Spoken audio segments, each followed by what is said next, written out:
not me forgetting that my mic was muted when I shut my PC off yesterday, nor the fact that I had a sub toasting in my oven. Totally not me. Could not be me.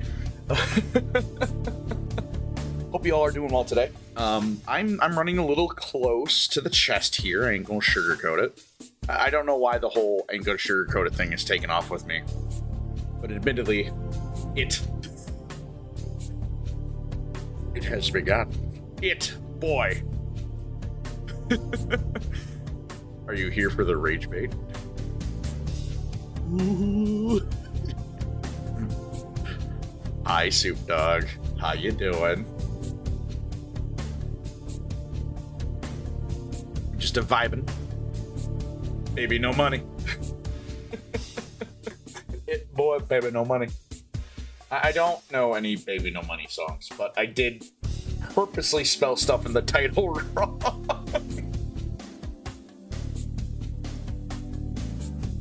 But yeah, no, I started stream, went to sit down, and forgot that I had a sub in the oven. So there was about a 30-second panic of, oh no, I didn't. Oh.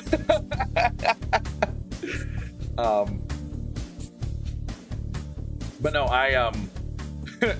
so I sat down, got the stream going, got ready to go. Didn't realize that I forgot to turn my mic back on before I shut my PC down yesterday. So I'm kind of happy for it because I made the whole I don't know if you've ever seen SpongeBob episodes. It's time to kick, cum, and chew it. No.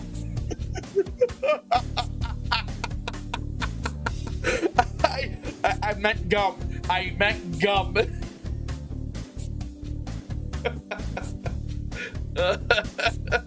No, not like this. No.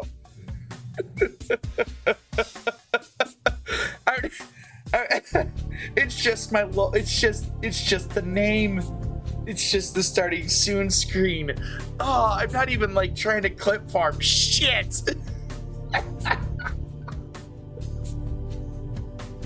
Oh. It's been a day, Soup Dog. It has been a day, let me tell you. It has been so much fuckery. We're just gonna go. We're just gonna go. It's coming soon.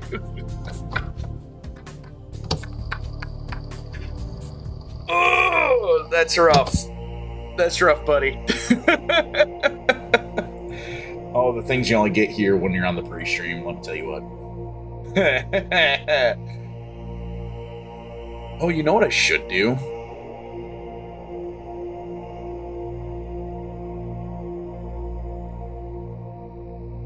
I need to put a clip channel.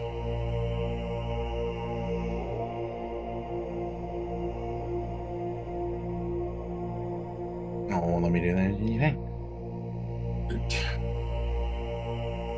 Put it at.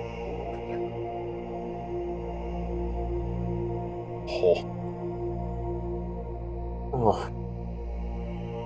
I'm clipping that. No! Don't clip it. I don't even have my model in it. No. Don't do it. Dutch, why you do it? Dutch, why did you do it? Shit. Oh my God. People are gonna think I'd be clip farming, dude. I don't. It's already got a view.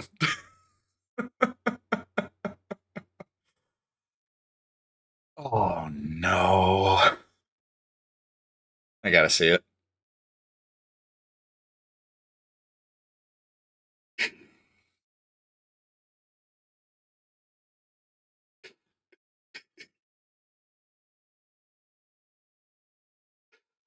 Oh my lord.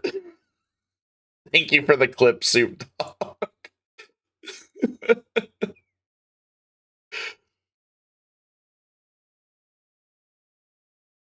Is it bad to like my own clips? Because I really want to like it. Oh, Lord alive, spare me. I DK how you accomplish kicking that. No.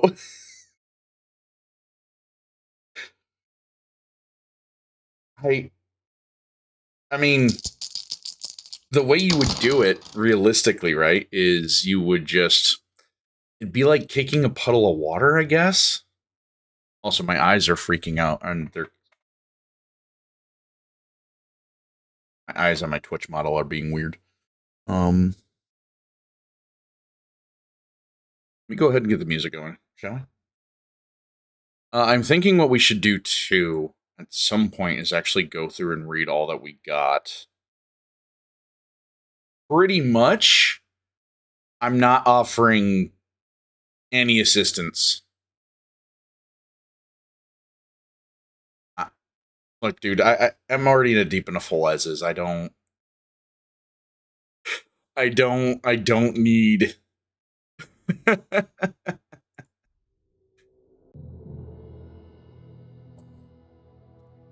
need it. All right, let's see here. I think what we're gonna do. Hello, thank you. I don't think you're offering. No, I'm not. That's a resource, and it's not one I want to give away. Anyways, I'm thinking what we should do today is, I wish I would have put a disclosure, because we are gonna write the fight that I didn't do yesterday. And I think what we need to do... No, soup. No, don't, please. Soup. Not like this.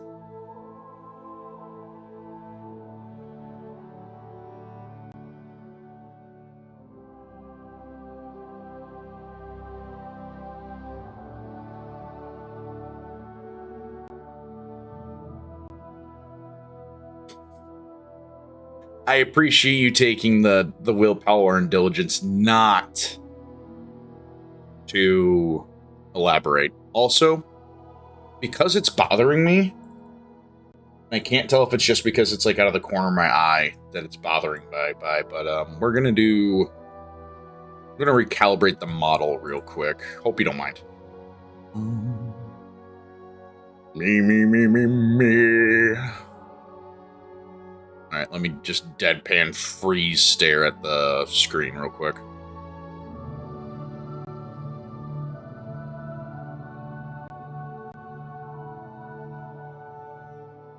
Magnifique. I mean, you guys can't see it directly like I can see it, but... Alright, let's go ahead and... This to go like this. Back like this and like this. And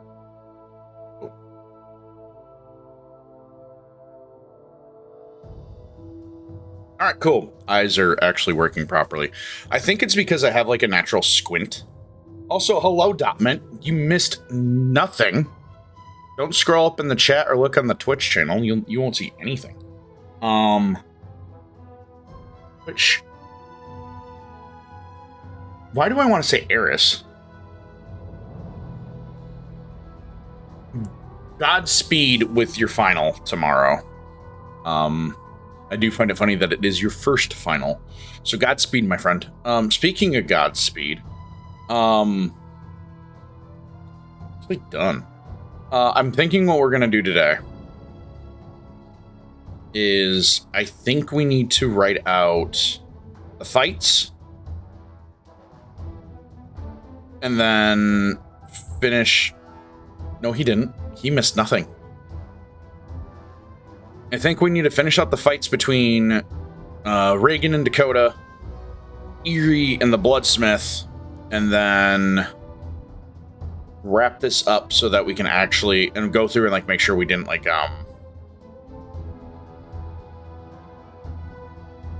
make sure. Dude, no. No. Oh, no. There's genuine fear that was on that face. I'm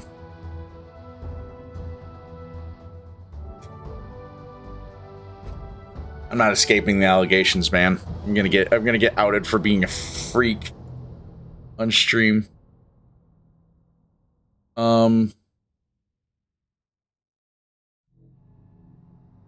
Anyways, I'm thinking what we need to do is we're gonna write through this, finish it off, and then we're going to write in the fights, which are gonna be rough. I'm not gonna sugarcoat it. So if you're not one that enjoys like blood or consider this like a general trigger warning for violence, because it's like I don't want violence to be a spectacle as much as it is an impact to the storytelling of what I want this story to be. Because like in cartoon, like in true 80s 90s action cartoons, you didn't really see bloodshed or like mangling or anything like that, because unless it was something important, like the hero fighting the villain for the final time or something like that. Like how many times in a movie do you see like the Disney villain like only show signs of blood when they're about to be defeated, right? So that's the kind of vibe I want to give this, where it's only the violence is only exaggerated for the point of like expressing how impactful it is to the story moment versus just like, oh, every fight is bloody, you know, because I feel like that kind of betrays the nature of what I want things to be. And I know that's going to be kind of hard to do with a vampire, considering he's the main villain.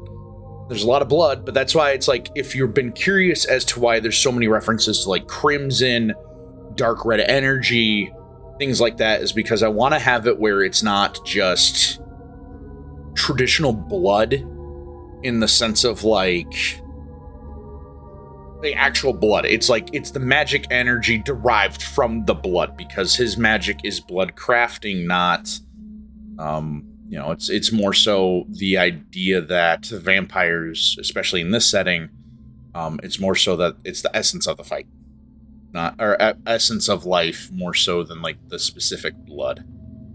I feel like I can take that creative liberty, because at the end of the day, I don't want this to be like an adult novel, so I'm not going to write any smut in it. Because, first off, if this does get into anything more than just the story, I don't want to have it where... I mean, look, dude, I'm not going to... It'd be weird, okay? Because some of the characters are inspired by people I know in real life, and I don't want them to feel weird. You know, like Eerie, the whole character of Eerie is my artist that's working on the series. That is her character in this universe that she wanted. She's cool with what we're doing with the character. So that is why, you know, anything with her is like done very specifically, because that's what she wants. I want it where her desires for her character are within what her control is, with a handful of exceptions, because obviously, you know, with what she is, we need to still have some limits in there for the sake of the storytelling. The other thing is, too, is I realize we are freaking sending this forward and this prologue. So it's almost... I don't know if it'd be too long to consider like a chapter 1. And then do like 1, 2, 3, 4. Whereas like chapter 1, chapter 2, chapter 3 are just all moved down 1. So we're technically working on 4 chapters, but I don't know where to break this. And I feel like it's still important to have somewhat of a time skip between the forward and chapter 1 versus just rolling right from the forward into chapter 1. Yeah. I'm also not going to be writing Smite. I'm just having a very, very struggle word day. You know, talk good. I'm going to start speaking tree speak here in a moment at this rate. So, before we get writing, I think it's going to be important that we actually start reading. It's been a minute since I've read any of this document out. loud. I think it's been a couple streams in general, but to those who are tuning in for the first time, I feel like it's a good idea to get them up to speed as to what is going on. So, I'm going to be doing that here shortly. And then it also kind of gives me a chance to, like, reread the document and then go in and see if there's any other changes I have. Again, this isn't the most up-to-date part of the forward and prologue, as those are currently on the Google document that I'm having my team of friends who are reading through to offer up ideas and their opinions on the matter. Anyways, forward. This writing project was made possible by not only the many friends and family who encouraged me to go through and try out the streaming thing once more, but to those who showed up to not only offer ideas, but support and passion for this project to go forward.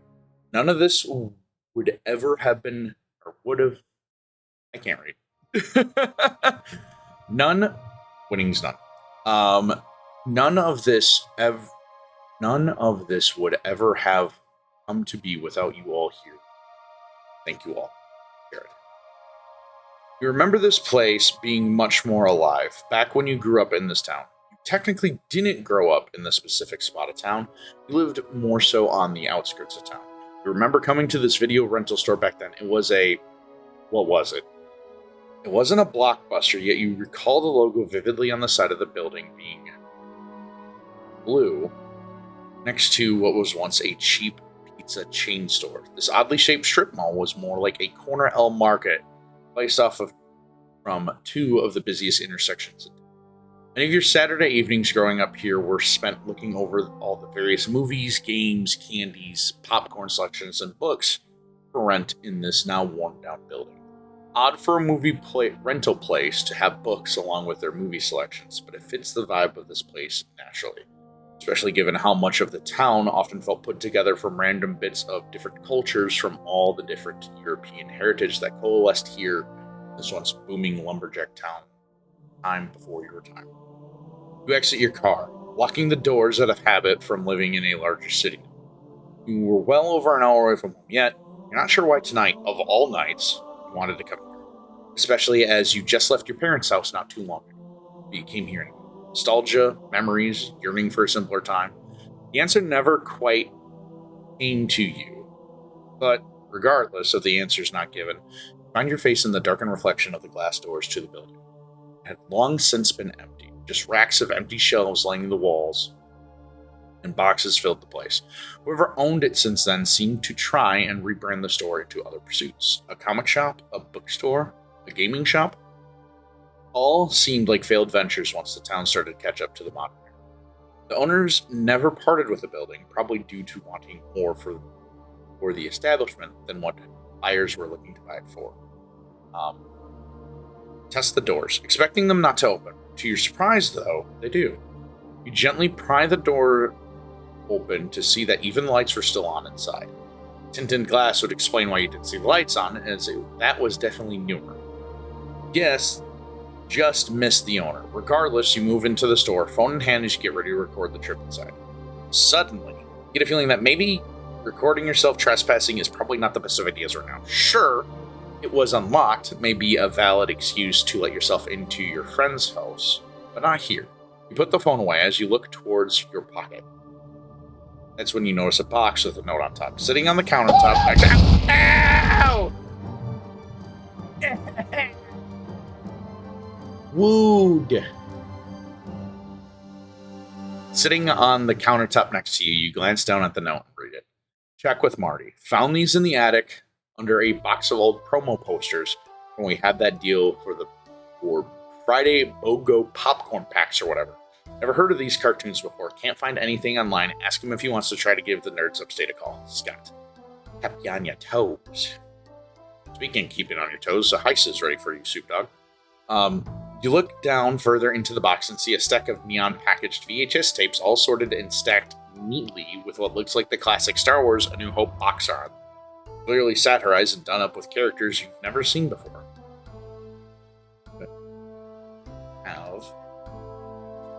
Never seen before. Prominently, You notice that the one up front is a burly-looking man with a sword and gun aiming upwards. He's got a weird cyberpunk tech coat on him. Looks like to be dog features, wolf maybe, part of his look. Also, clearly was some sort of military-based hero, some sort of werewolf man. You're not too sure, but you see other various various fantasy-esque characters on the cover with him. A similarly clad vampire seemed to be replacing Vader in the background with the name Arcane Chronicles across the top with a smaller subtext title, Nox Mele Stellarum. In Season 1 written on it as well, by the publishing house called Farfetched Tales. It seemed incredibly He-Man-like in nature, as if it was a competitor that never took off in America, or, well, anywhere for that matter. You've definitely never seen this before. Glancing around you to make sure you were alone still, you pick up the tape and give it a heft. It felt that's good. That probably meant there was a lot to watch. However, upon closer inspection, you notice the tape was meant to be more of an elaborate package for early DVDs. That fell out of place. How would such a retro-looking cartoon have been brought up to that level of technology and still be this heavy? How many DVDs would be needed for a season of a late 80s to early 90s cartoon show? A better way to find out would be to, well, watch it.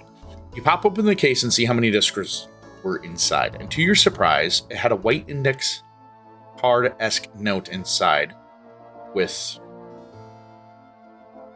another written message on it. The note was clearly mass-produced, but still had the feel of a personalized note. Hey, you don't know me, nor I you. This is a project of love from three brothers. We often butted heads, we often argued, but we always came together to enjoy a Saturday morning cartoon when we got the chance. Those days are long gone for us now. We moved on, we grew up, but still, here I am. I published our works with an overseas company from Japan. It took all I had to do this. It took all I had to even do this at all. But I believe our vision came true with this afterwards. We made our own Saturday morning cartoon. It, well, never got picked up by anybody. We lost all the money. Well, I did, but our dream was realized. We did it. Sometimes chasing your dreams will lead them to coming true, but not in the way you think. This is proof of that. I may never see the day where this cartoon takes off, but we made sure we had enough to work with just in case. We could go on for 7 or even 10 seasons. We might even outshine Scooby. If you're reading this and find these tapes here, I set up a P.O. box where you can fill out this flyer and send it to us over at... You pause reading the note as something clattered off in the back of the store. You put the note back in the case and shut it, setting it down as you go off towards the back of the store. Getting past a row of empty shelves and a stack of boxes, you see that the door to the back office had been knocked open. Nicely done.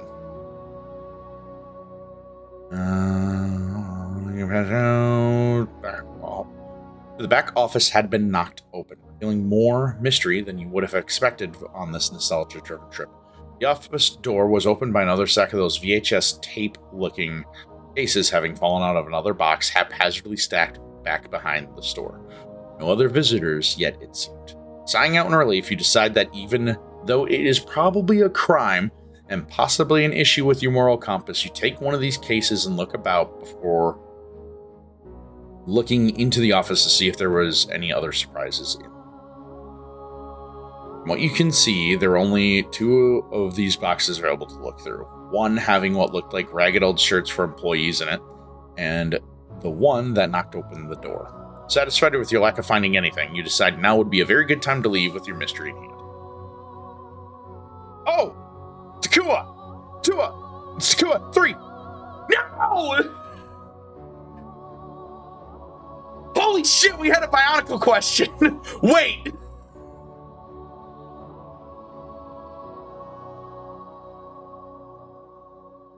I'm so sorry!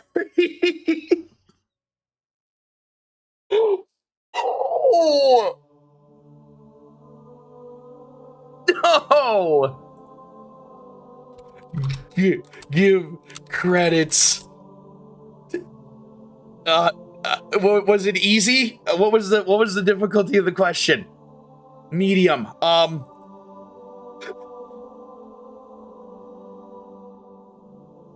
Give credits. What's the command?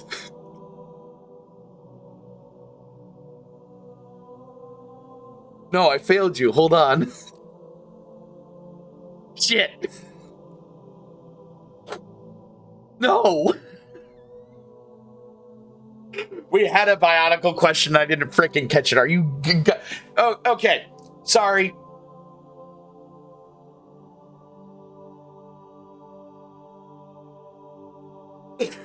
I don't know if it worked. Did I even do the command right? Hold on. I didn't do the command right at all.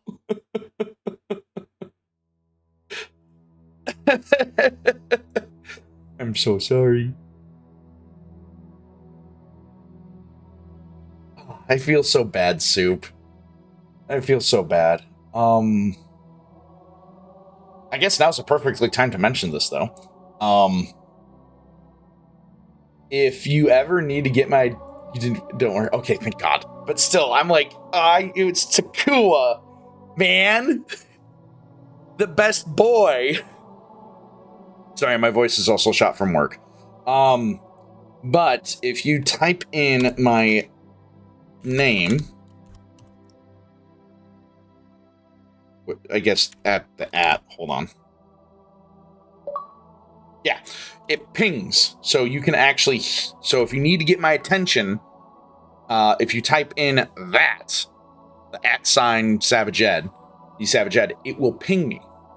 So that way then, if I'm like zoning off or doing the whole like Dishonored death run where I'm like, la, la, la, la, I can't even do the la la la properly right now. That's how bad my voice is.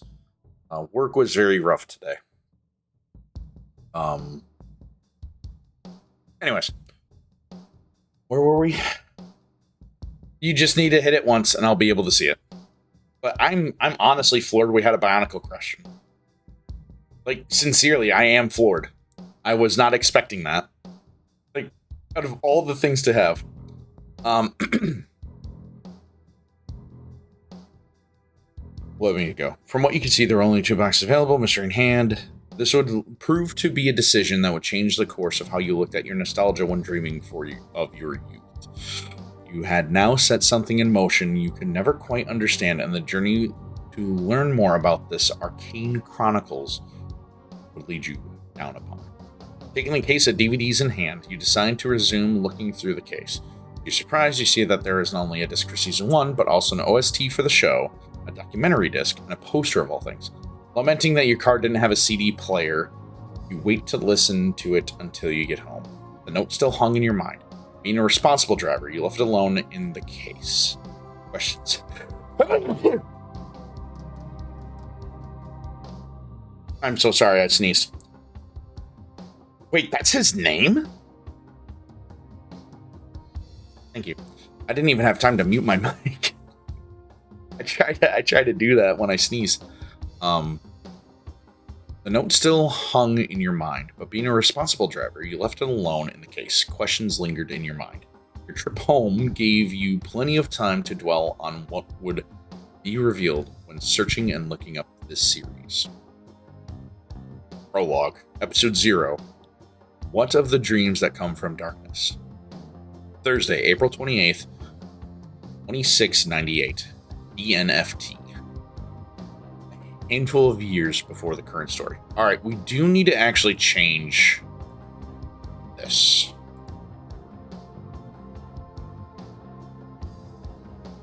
It's no longer years, it's months. Luck, faith, perseverance. A quote often used by the various mage orders from the Alchemy Guild. Be it as it may, Steward, we cannot just have this information readily available for just anyone to find and scoop up with their daily news feeds. We have a status to maintain, and that we keep the peace here even if one of our brightest have gone rogue. There was a pause as the other side of the communicator flared up with some anger from the other caller. The clerk attending kept her gaze down and away from the wizard as he waited for his turn to speak again.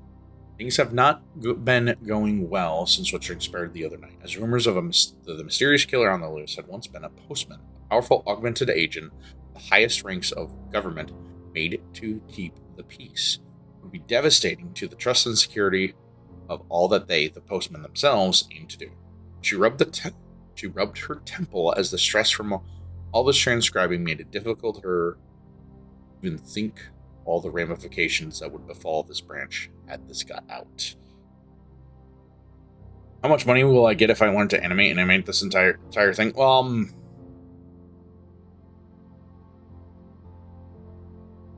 that's an excellent question. I guess it would kind of depend on like how much money it makes, you know? Like as a creative individual, I always felt, all right, well, you're going to get like a lot more than that just out of a base principle. Like I would want to have you get royalties because you helped bring it to life as much as I did working on it, right? Maybe not to the same extent, but like the way I've often viewed projects, like when I've penned up ideas for stuff, is I would assume, depending on like what the cut of take is for it. So like if it's an animation, obviously the animation's the biggest part of it. Like the animation is the biggest part of like any cartoon show, right? Like that is what gives the show its body. So in essence, I believe that out of all the cuts, that should be the biggest cut. Maybe not the biggest or like close to the second one. There's a YouTuber. What was her name? She did a video on this not too long ago. But she was talking about how people often conflate the budget of a show in just regards to like how money is allocated across all different things, like your voice actors, your sound, your licensing rights, all this other stuff, right? And she was talking about how people often misconstrued that the budget for the voice actors takes up a lot of the money. That's Liam Neeson. Nah. I will voice myself, but if I had... Oh, that's a great question. Who would I have voice me? Or my character in the series? I got a couple ideas who I think could do a really good job to voice Dakota. As far as, like, who? The most problematic choice, I would say, is Chris Pratt. Because I know that people are kind of mad at him right now. I still like Chris Pratt. I just know that I will never see eye to eye with him on everything. But I do like his voice. I think he would be a good fit for Dakota. Another choice that's kind of out there would be like Jensen Ackles, the guy who is Dean in Supernatural, and if you've been watching The Boys, Soldier Boy in that show. I feel like he's got a voice that could do it. But the problem is they're also really... He's openly Christian, and with a church that's very anti-homosexual. But the biggest thing about it is he hasn't said anything about him being... Yeah, but like he's not outright said that he is against LGBTQ plus community. So I don't know if it is true that he is, or just people are reading too much into it because he's a part of a church that is very much anti-LGBTQ+. You know what I mean? Yeah. And that's kind of my thing about it, is because like if you talk to him, he's a very genuine person. So it seems hard to believe that he would be like, what's the word I want to use? A hater just sounds like a little too simple. But it's one of those things where it's like, I would imagine if he was truly, well, like, yeah, like a hateful person or something, like a bigot about it. Like, if he was truly to be that, I think he would have been removed from Hollywood entirely and not tied to things like, the Super Mario movies or, being a part of Marvel for as long as he has been. But, like, he's also at the point where his career, too, where, like, he's done it all. What more does he need to prove? But I still have a soft spot for Chris Pratt, because he's what made me kind of fall in love again with the Marvel movies. His like, what they did with Guardians of the Galaxy is just... They're still my favorite Marvel movies. Even the third one is still, like, up there for me. But it's one of those things where it's like, they ruined his character in like Endgame and Infinity War, but it still felt right for his character to be that way in a weird way. But yeah, I'm not going to dwell too much on that because we're supposed to be writing in, right now. We haven't even wrote yet. We changed like one word. I feel like that would be a lot of fun to have him do it. But I've had a couple thoughts about who would be the good voice for Reagan. But I feel like it's one of those things where it's like, I haven't even necessarily wrote down the talking pros I want him to have. I just know at one point I want Mark Hamill to voice a villain. Like, if I was to Dreamcast this with, like, anyone I want and budget doesn't matter, I would want, like, some of the freaking biggest names in voice acting in this thing. Like, Matt Mercer, Troy Baker.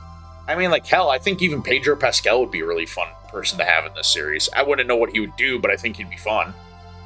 But no, like, Mark Hamill's way too... There's no way he could do Reagan. Like, don't get me wrong, I really loved Mark Hamill as Skeletor in the Netflix He-Man animated show. Revelations and Revolution, I think is what they were called. Really liked him for that. But as much as this character is quote-unquote inspired by Skeletor, this is not a character that's going to have the whole kind of like Mark Hamill villain voice. I think he needs to have a level of malice, but yet, like, the term that comes to mind is, like, sexy brooding man, but I don't want him to be a sexy brooding man, but that's what people are going to make him be. So I don't think it's necessarily a bad thing to get somebody that could do that kind of voice. But, like, the cast that I would want in this is, like, I wouldn't want necessarily, like, the biggest name person attached to Dakota, because that just feels like a money grab, if that makes sense. But, like, if this was to have, like, voice actors like, or actors for that matter, like, Chris Pratt would be fun to attach to this project. I could see Mark Hamill being, like, the character that is the wizard that adopted. Yeah. I think I would want somebody like that. Oh, what's his name? Guy who did the English dubbing for All for One. What was his name? Was that also Patrick Stites, or was that, hold on. Go down. I just realized I don't even have my stream manager up yet. What is the voice actor for... Oh, it's also really funny that we're, like, again, not even writing.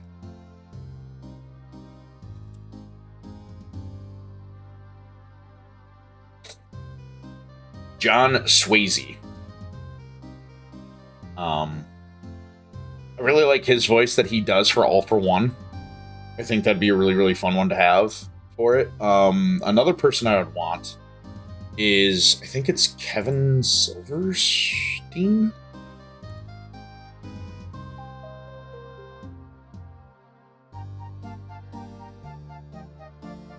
Kevin Silverstein. He was, where would you know him for?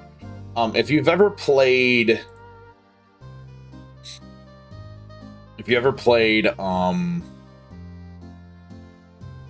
see here.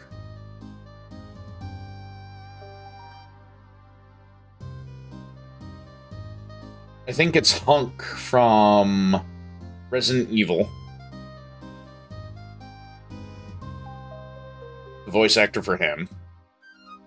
That would be a fun one to have in here. I could see him pulling off the role very, very well for who Reagan is. Because there's that level of malice behind him. Yeah. It is Kevin Silverstein. Okay. Yeah, that's who I would want. John Swayze, I think, would be a good role for this show, too. Yeah, John Swayze. Sorry, I have two monitors, and the main monitor is the Word document. The other monitor is where my, like, web app is for everything. But anyways. Yeah, that would be another fun VA to have attached to this project. I mean, your goats like Matt Mercer, Troy Baker would be fun too.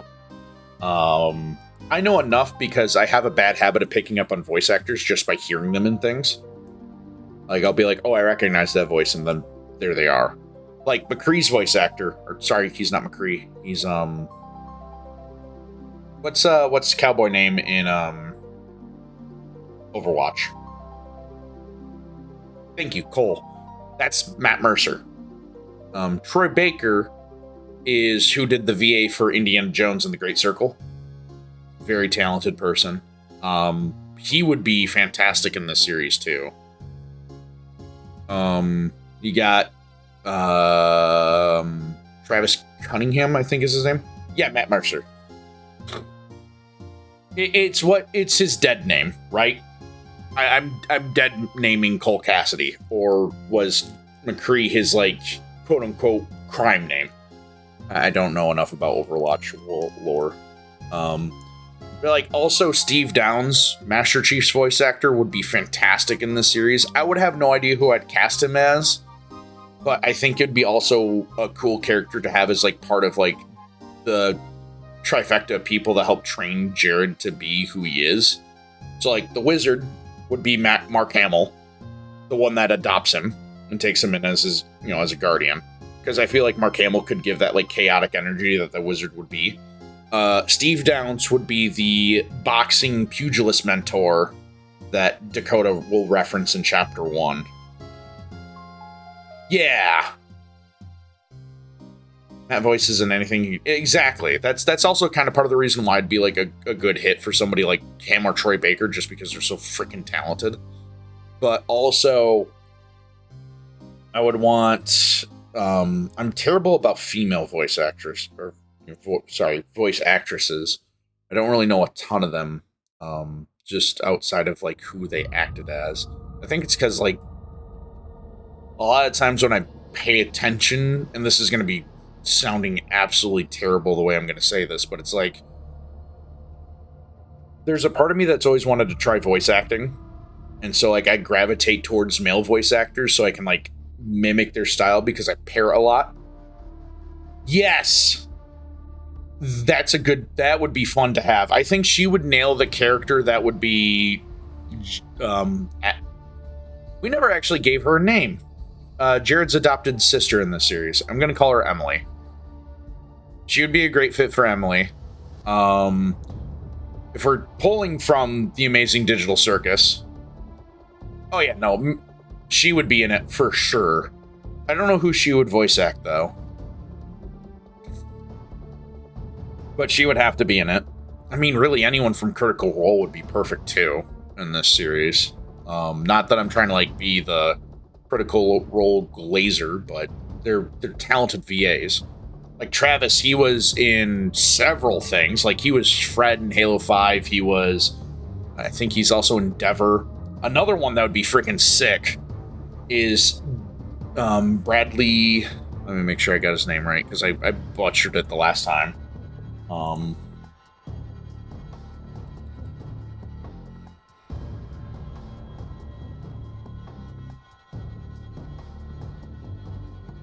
Yeah, D. Bradley Baker would be a freaking phenomenal voice actor for this too, because the man can do 1,000 voices. If you don't know who D. Bradley Baker is, he... Oh, dude, there's so much he's done. Like, he was in Avatar: The Last Airbender, like, Codename Kids Next Door. But, like, his biggest roles are... He's the Gravemind in the Halo game. And he's the clone troopers in the Star Wars, like, Clone Wars and all that animated stuff. He's a fantastic one. You mean Haas, I want him? Okay. Ooh. That'd be fun. Oh, he does Diego in Steel Ball Run? Okay, that's actually kind of sick.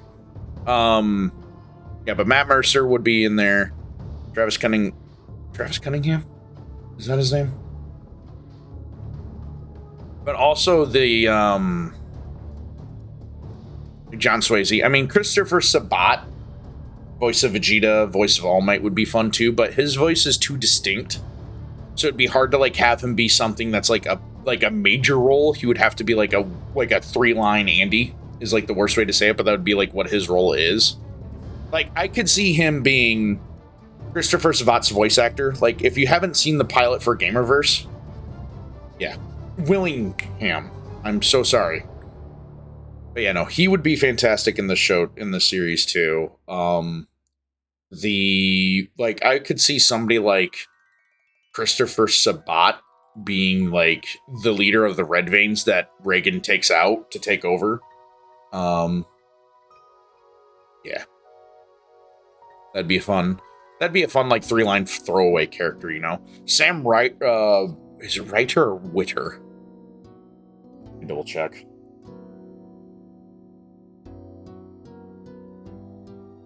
Witwer. Sam Witwer. If you don't know who Sam Witwer is, he's the most prominent Star Wars voice actor because he was Starkiller and then went from Starkiller to doing like Maul. So like his voice actor is freaking phenomenal. I would kill to have him in this series. I like how we were like mid reading this and now we're just talking about voice actors. Yeah, there's a lot of really good voice actors in anime too, though. I mean, it would also be fun too because like internet celebrity voice actor like Songwon would be great. It would also be really fun too to have like Keith David because Keith David is just the freaking goat for voice actors. Like Killian Juff. Okay. No, like there's so many good ones I would want attached to this, man. I would want like a lot of voice actors from my youth too. Funtime Freddy. Wait, is that the Gregory? Can you ask your mother for tickets to Warp Tour? I really want to go. Is that guy? That's perfect. That would be another great voice actor too. He voices that Freddy too. Oh, gotcha. I'm terribly behind on my FNAF lore. My little sister likes it, so like I told her I was gonna play them on stream one day and let her watch, but I've not done that yet. That'll probably be in October. October, I really want to do a lot of like quote unquote scary games. But yeah, no, there's a lot of cool voice actors I want. Okay, thank you. I appreciate that. I will watch that after stream. I don't want to like. I want to focus on writing and reading because we've not read a ton of this yet. And also there's like a lot of voice actors too, where it's like, I don't know if you guys watched or listened to him yet, but there is the Bionicle Revised, and the guy who's behind that on YouTube's name's Isaac Miner. I think he'd be phenomenal in this. I don't know what I would pitch him as, but he's done a pretty good job with his own voice acting in there, along with several other people that are in there, like Seth Lowe, I think his name is. He's hired a lot of people off Fiverr, and I don't know where Seth Lowe is from, but I swear I've heard his voice before.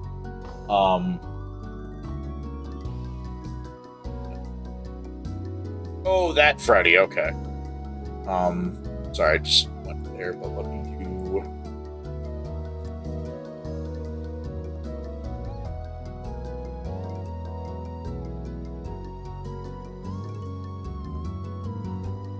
Yeah. So Seth Lowe, he was. I think he also did Takua, did he not? Oh, he's got a backstage. That's cool. Over skill. What she had. What she had is credit list. Let me actually just go to.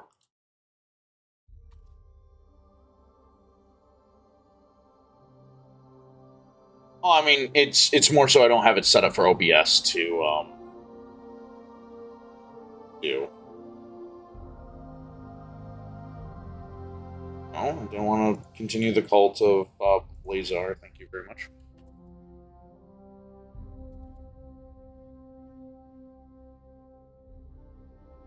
I want to make sure I got the voice actor right. Hold on.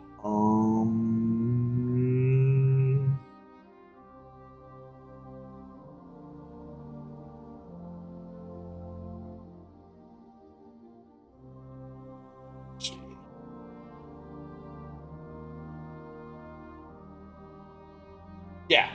Oh, yeah, it is Seth Lowe who did Takua's voice. If you have not listened to the Bionicle Revised, so many of the voice actors from there I would want to also have attached to this project too. They're phenomenal.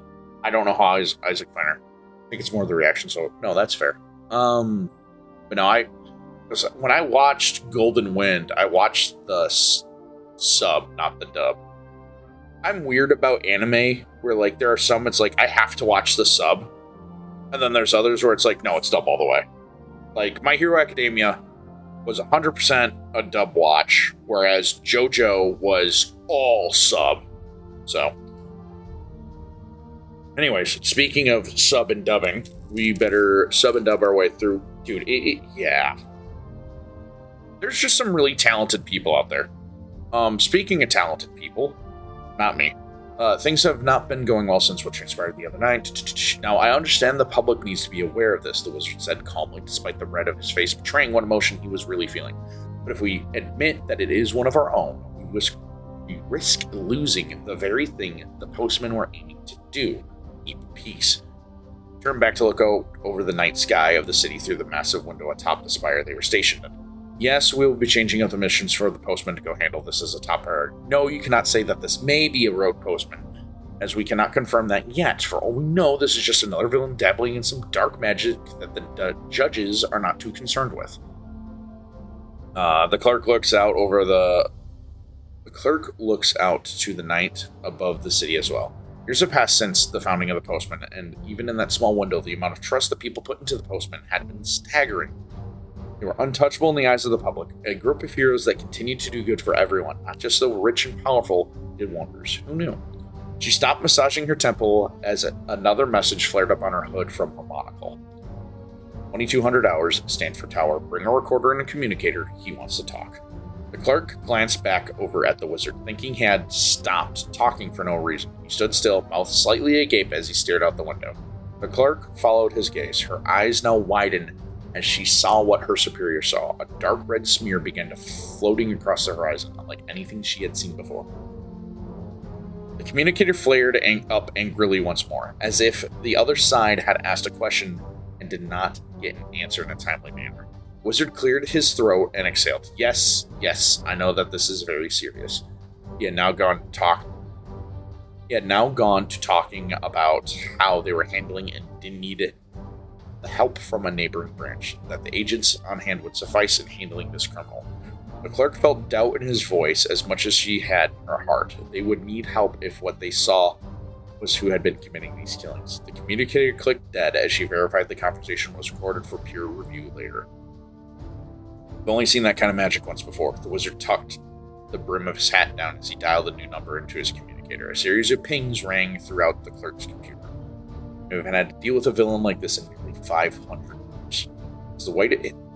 As if the white hair could not stand out any more against his darker skin. The wizard seemed to age all at once as he nervously trembled.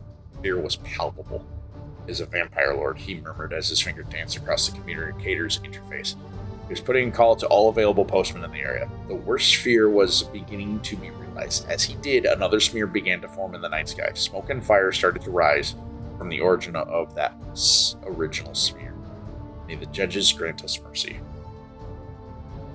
This message is to all available units in the area. It is purposeful, intended, auto-crafted message of utmost importance. The engines on the Omni vehicle roared louder as the transport shifted from street mode to air mode. The driver cleared out his last coordinates as he moved the vehicle to go air mode. We do not send a message like this lightly. As you are all well aware, your duty is first and foremost to the people of our great city. The driver thumbed a button on the visual display before him, grimacing silently to himself. The postman looked over his shoulder, verifying how much he had on his person for such an alert. Secondly, it is to ensure whatever threatens our greater unity is quelled swiftly and with no remorse. The postman ran a quick diagnostic test over his tactical gear to make sure that all spells, armor, weapons, and that his watch was ready for combat, fully charged, locked, and loaded. We have reports of a cataclysmic target sighted, last seen exiting a civilian sector, possibly having started a fire. Hello, Onyx. I am doing lovely today. How are you doing? You missed us ranting about voice actors for a little bit. I'm doing well. I hope you're doing well as well. Right now we're just rereading through because I'm double checking for errors. And I haven't done it in a while, so I want to make sure that we actually go through the whole thing that we have written out. Yeah. The postman shifted in his seat. Actually, that's not where I was at. Last seen exiting a civilian sector, possibly having started a fire, moving westwards towards a construction zone. Emergency agents of the Medical Guild have been alerted to aid local law enforcement body to attend to the local firefighting guild dispatched. And the error? Why are you the error? Onyx, why are you the error? Nicely done, Soup Dog. The postman shifted in the seat. He couldn't control his excitement. Finally, action. Felt like the last few weeks being stationed in this part of the city kept him from the majority of the action brewing in the higher districts, but now he was the closest to this villain's rampage. Oh, you're the error of bad news. Wah wah.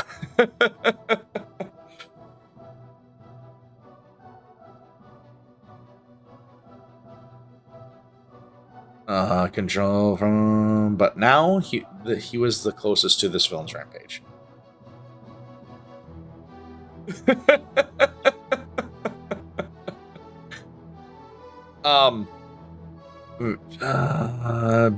Nicely done, Soup Dog. Yeah. Wanted to be a voice actor, by the way. Be advised, target is extremely dangerous and will require utmost lethal force to be dealt with. Do not attempt capture. Destroy the target without harming innocents. Be advised. Other postmen en route. Confirm if joining the hunt so other agents are aware. Be advised. Witnesses claim target has possible hostage. Confirm objective acknowledgement and proceed with mission go. Wolven postman smirked behind his combat visor as he gave the reply. This is post... Ow! Hi, Romulus. How you doing? Hope you're doing well today, my friend.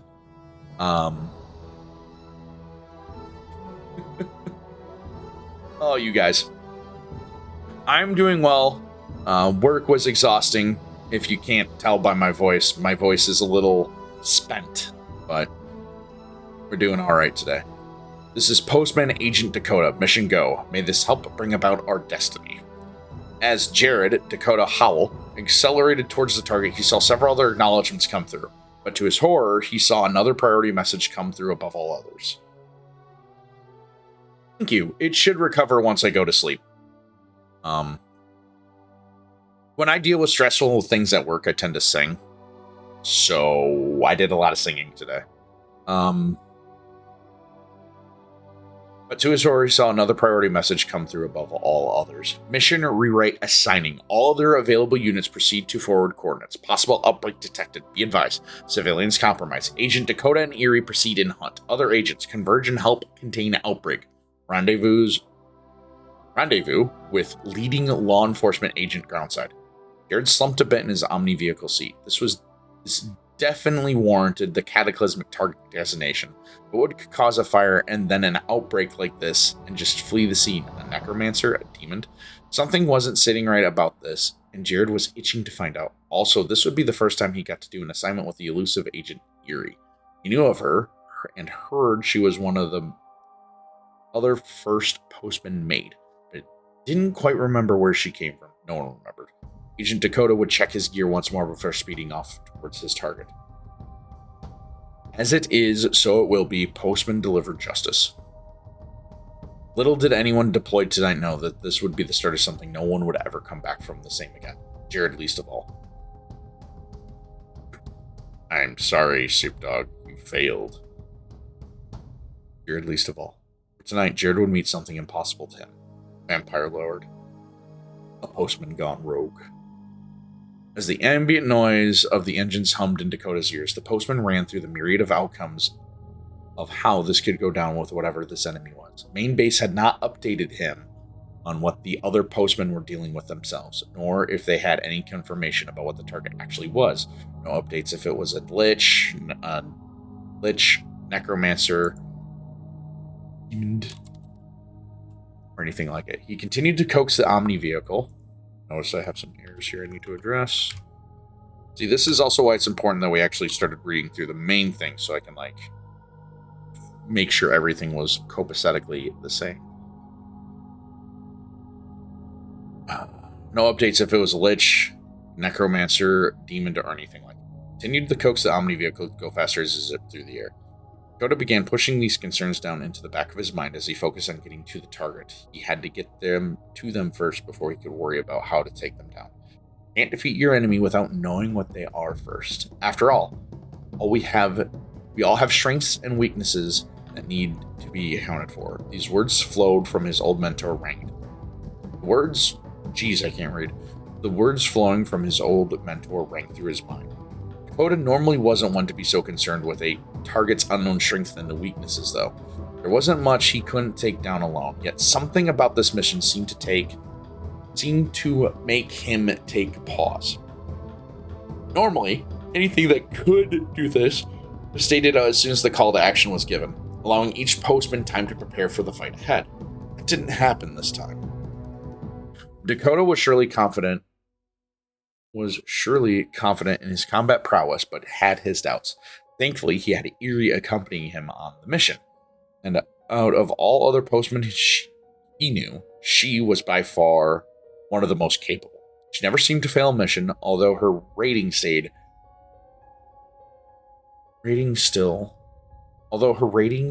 still stayed. I don't like that. Although her ratings stayed very low on the public side, Dakota always found it odd. Dakota always found that odd, but maybe she wasn't much of a people person.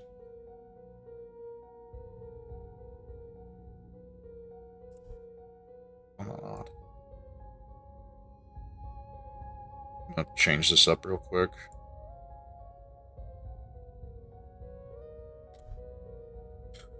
She never seemed to fail a mission, although her rating stayed very low in the public's eyes. Dakota always found that odd. Maybe she wasn't much of a people person.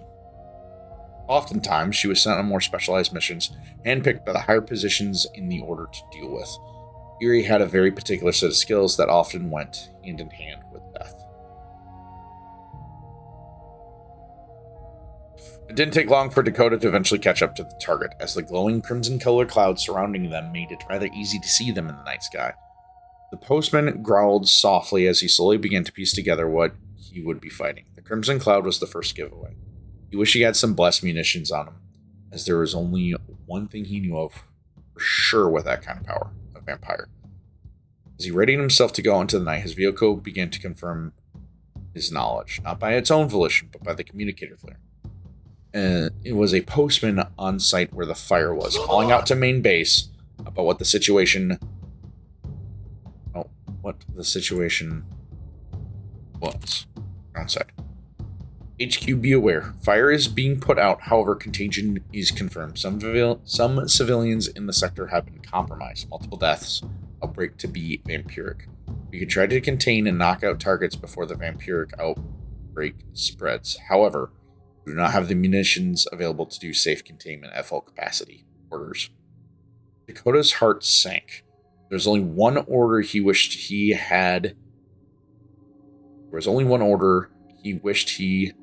never had to hear. So, he shut his communicator off to not hear what would become of those infected. He couldn't stand that level of failure. Grimacing with rage, he opened his vehicle up, drawing his rifle as the shifting magics began to work, opening the canopy to allow Dakota to stand up and get ready to take aim onto the vampire. That is when he saw that it did in fact have a hostage. The hostage was a younger-looking person, maybe in their early 20s at the oldest, but he couldn't quite tell as the crimson energy flowing out from their mouths and eyes began to coalesce around the vampire. The victim was clearly knocked out from the vitality leaving them being consumed by the vampire. Supercalifragilisticexpialidocious. Even the son of it is something quite atrocious. He had to act fast. Holstering his weapon and readying his watch for 2 spells, he leapt out of his vehicle. The vehicle shifted back to close and disappeared, vanishing into visibility as the postman raced towards his target. The spells he channeled were that of speed and omni movement. Need to change that. Giving him near full control in the night air as he flew. I don't think we need this as he flew. Fortunately, the vampire heard or sensed him and turned towards Dakota suddenly, ceasing the flow of magic and tossing the body aside. The body disintegrated into ash and dust as the vampire finished his meal. Dakota was too late. That is when Dakota noticed his outfit, and that is when all the anger and rage boiling inside of Dakota spilled over. The Wolven postman drew out his pistol and began to fire upon the vampire. You're gonna make me blush now. Okay. The vampire's garb was of a very similar nature to what Dakota was wearing, except it was tattered, worn, damaged, covered in vitality wasted. Tattered, worn, damaged, and covered in vitality wasted. The vampire's magical cloud began to dissipate as the rounds of magic began to pepper into him. However, it became clear to Dakota that this wasn't just any regular vampire.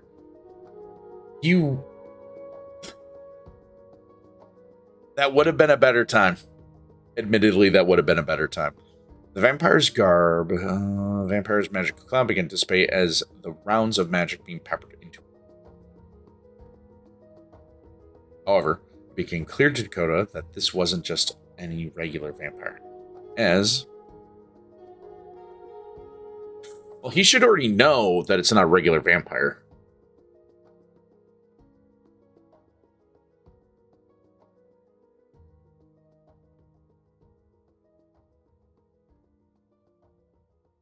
I feel like we need to rewrite this paragraph.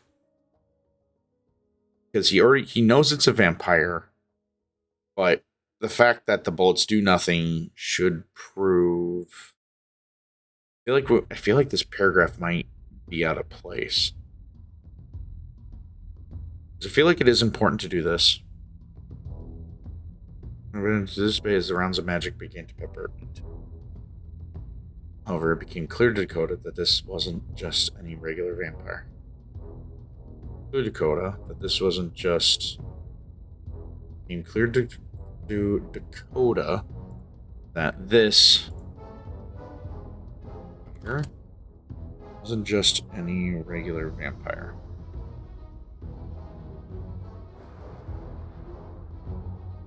Oh, maybe it is still good. However, it became clear. Nicely done. Finally got a win. However, it became clear to Dakota that this vampire wasn't just any regular vampire, as even the magical nature of the bullets would have staggered him. Otherwise, it would have staggered him. The vampire was a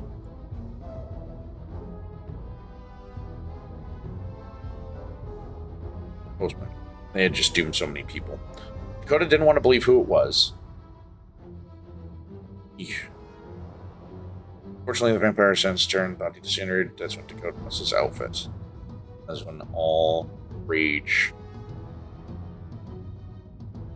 I feel like these two paragraphs can get broken down into one. Fortunately, the vampire heard or sensed him and turned to Dakota suddenly, ceasing the flow of magic and tossing the body to the side. Body disintegrated. I don't know why that one is capitalized. That doesn't need to be. Body disintegrated into ash and dust as the vampire finishes me. But it was too late. That is when Dakota noticed his outfit.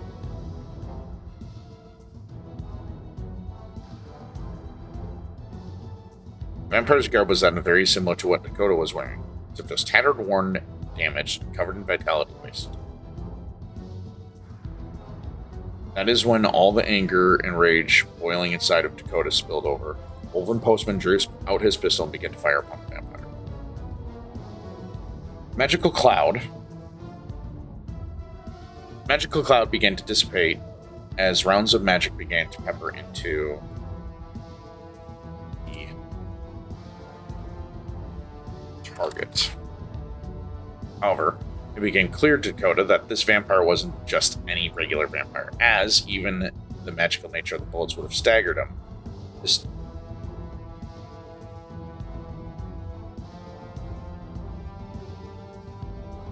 As with a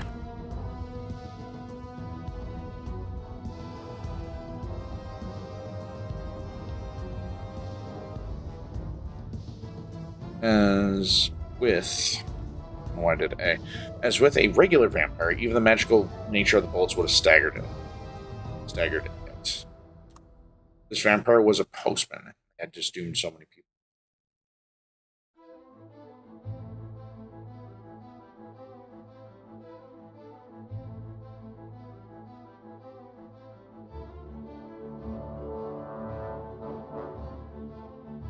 Okay, I feel like that's a better paragraph now instead of the two separate ones. I feel like that flows better now. Unfortunately, the vampire heard or sensed him and turned towards Dakota suddenly, ceasing the flow of magic and tossing body aside. The body disintegrated into ash and dust as the vampire finished his meal. Dakota was too late. That is when Dakota noticed his outfit. Vampire's garb. Its outfit. Don't. Wait, yeah. I guess we can put the pronouns in there because Dakota's close enough to see it. Vampire's garb was very similar to Dakota was wearing, except it was tattered, worn, damaged, and covered in vitality waste.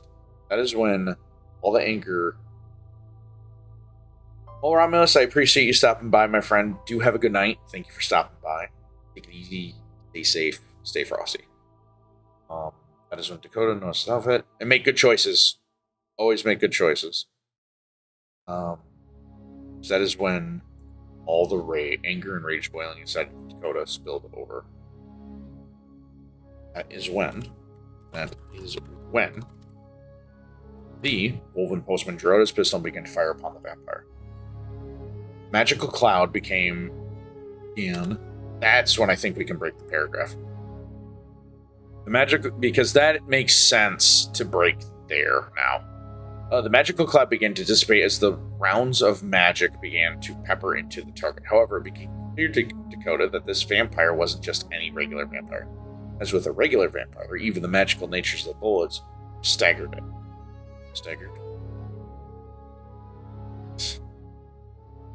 I think that works here, right? That should work here. As with a regular vampire, even the magical nature of the bullets would have still staggered him. Maybe we should do him. Maybe that does flow better.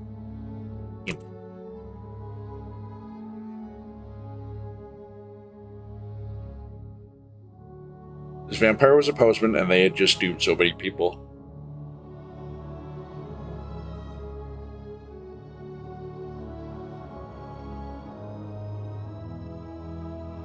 Flying in closer. That is when Dakota realized knew who this vampire was. And Piper. Flying in closer. While flying in closer.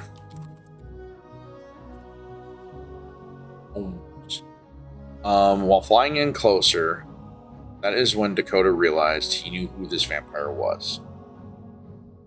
Dakota didn't want to believe who it was. He heard of this postman's prowess and knew what they were capable of. No one had seen them in months. Dakota assumed they were in deep cover or something. He heard rumors of them possibly being dead or worse. Guess it was a worse outcome then. The Wolven postman pressed on, naively presuming that the postman was an unlucky victim and not doing this intentionally or of his own volition. There's no period here. There needs to be a period there. As he closed the gap, the other laughed harshly and channeled a dark energy blast. Dakota barely had time to dodge it. It was even worse. Much worse. They weren't infected by a vampire. They were the vampire. This made dealing with them all the more terrifying. Dakota yelled out his target's name. Reagan! I can't hit the voice to do that right now. Sorry. You're gonna get the quiet, breathless.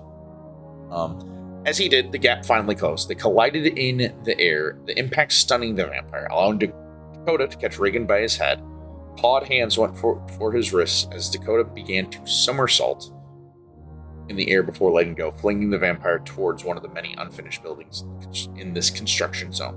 He had dealt massive damage to Reagan in sudden bursts, as he knew the tattooed spells etched into his body would only be overloaded in such a way. He followed in as he needed to land before he deactivated his Omni Movement spell.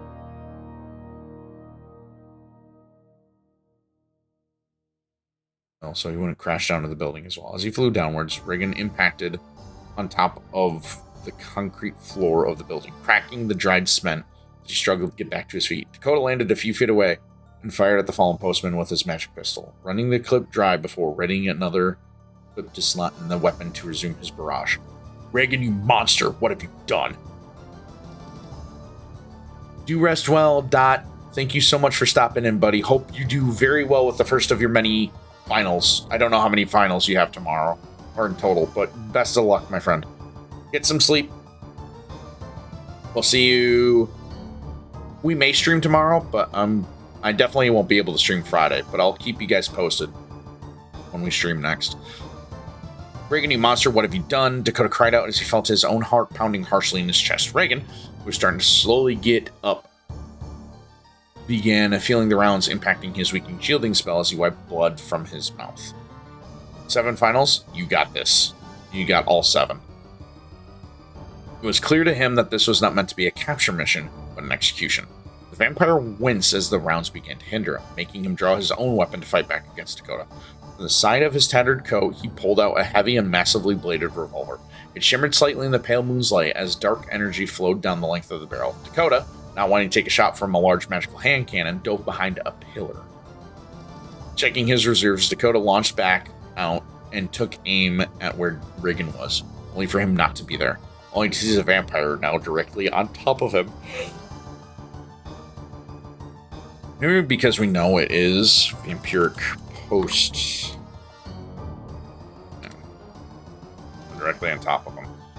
Dakota barely had any time to block the oncoming assault as his pistol was shredded due to the magic in those crimson glowing claws. The postman called forth a shield of energy to protect him as he staggered back, doing his best to parry and block the flurry of attacks as his watch continued to hold up the shield. Reagan knew that the shield would be hard to get through normally, so he changed tactics. He lunged off of Dakota's chest by grabbing onto the postman's arms, pulling him in close, bringing his booted feet up to the other's chest and kicking off, sending the bounty hunter back away from him. As Reagan was midair flipping backwards, he sent out a beam of orange energy. A dark fire chain was sent out to ensnare Dakota. As he was caught, Dakota tried to grab at the chain before Reagan whipped him back around it and sent him crashing into the concrete floor. The impact left Dakota winded as his shield broke. He slowly tried to get up, but as he found his footing, the round impacted near his feet, shattering the floor the rest of the way as he fell through. He attempted to take hold of the floors that crumbled away, taking him and Reagan down together. As the dust began to dissipate from the floor collapsing, Dakota slowly got up. His combat visor flipped back over his face to help aid him in the limited vision space as he occupied it with the vampire. He coughed, blowing the dust out of his lungs as the air tasted of dirt, dust, and copper. That metallic taste confused Dakota until he felt the thick moisture of blood dripping from his mouth. Great, now he knows where I am. Exactly where I am. As Dakota went for his rifle, he felt the air around him move suddenly and saw the terrible glow of crimson as those claws slashed at him. Barely having time to react, he brought up his arms to deflect, causing the fallen postman. I should probably go with vampiric instead of fallen. Postman to cut through the outer protection of the coat Dakota had on. Thankfully for the defender, Dakota knew a spell or two. Yeah, and cried out in a dark growl, "Move." The simple one-worded command caused Reagan to be flown away suddenly. The vampire hissed in frustration as his hold was replaced by a gale force blast of wind, sending him tumbling end over end as Dakota rushed in to follow up with another attack. Weapons would do little to help here. Now was the time for pure pugilistic skill. Rushing in quickly, the Wolven postman did his best to continue his blitz on the vampire. He let out a deep grunt as he brought his legs to bear, dropping a savage axe kick down onto Reagan's chest as he tumbled in his tumbled and disheveled state. The blow of the heel drop giving the fallen postman gave. The blow of the heel drop gave the fallen postman no time to recover.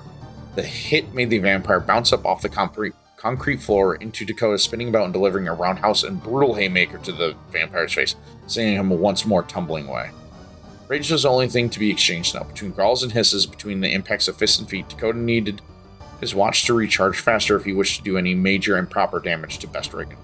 But he needed to keep him reeling in order to give himself the space to do so. It was a gambit between what little energy Dakota had left in his watch and what rage was boiling over in the combo-locked vampire.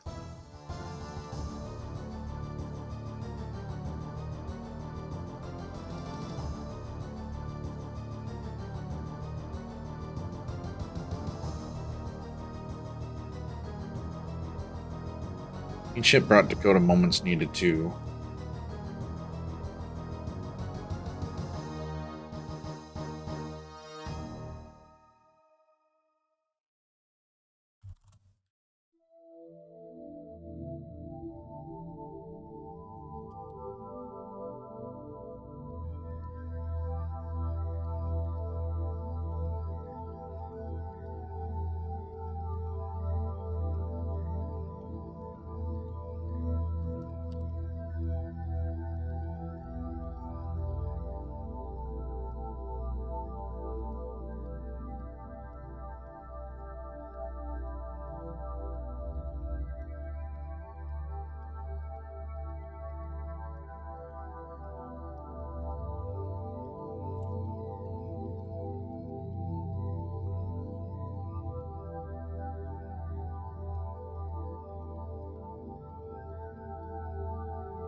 Okay, so the new paragraph I added. Each hit bought Dakota moments needed to recharge his watch. Our talk of voice actors made me finding dream. Ooh, that's always really fun to do. I completely forgot to mention them, but I don't know if you've seen the new My Adventures with Superman show that they did on HBO Max, but it's getting a season 3, and Jack Quaid as Superman has been one of the best castings in recent history for him. I really love his take on Superman because his voice is so believable for that level of a character. So I would also want him in this. That would probably be my safe pick for who I'd want to have voice acting Dakota. I feel like he could do the older and then the less grizzled version of him too.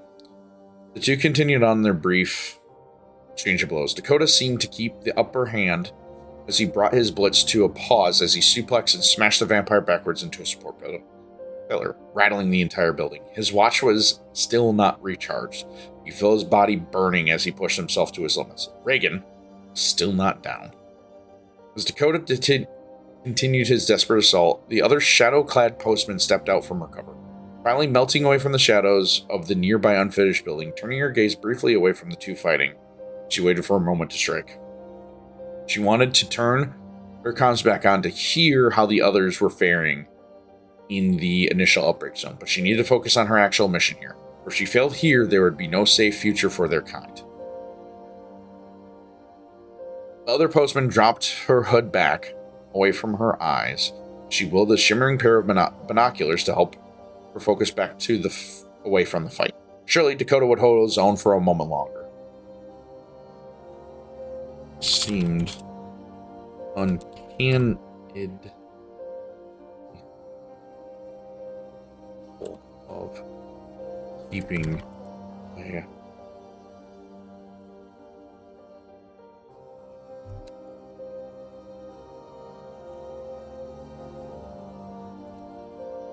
uncandidly.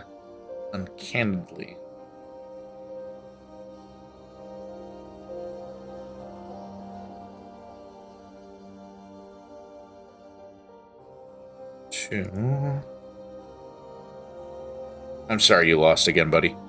The other postman dropped her hood back away from her eyes as she wielded a shimmering pair of binoculars to help her focus away from the fight. fight. Slowly, Dakota would hold his own a moment longer. He seemed uncannily capable of keeping a man-made vampire lord at bay. She focused through the shimmering pair of binoculars to the faded glow of the contained fire. The glowing eyes behind the lenses watched closely before she turned back to her current objective. As these two fought, she studied the movements of both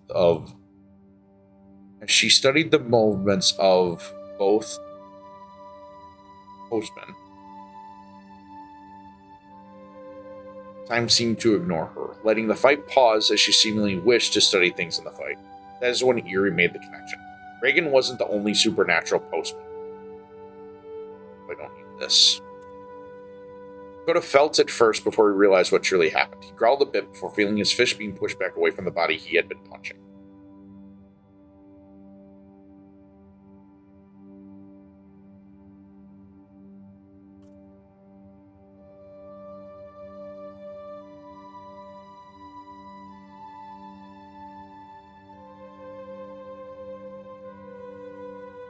Dakota felt it first before he realized what had truly happened. He growled a bit before feeling his fist being pushed back away from the body he had been punching, repeatedly into the cracked and broken support pillar behind the vampire. He willed his arm to go forward, but could only feel his footing slide below him. It seemed his luck was running out, and his watch was not charged.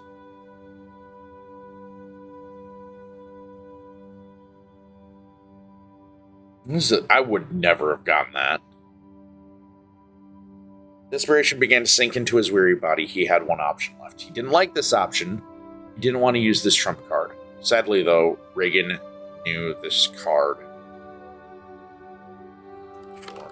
was cast. Fight for a system so broken you cannot fathom it, the vampire hissed, pushing Dakota back as the terrible glow of Reagan's eyes pierced into Dakota's soul. They created you, they created me. Words trailed in the air as Dakota's eyes began to glow behind his visor. The hair on his head began to grow longer as his sleeveless arms, his coat arms torn and ripped from the desperate clawings of a vampire, turned. Begin. I feel like we don't need this. The hair on his head, sleeveless arms.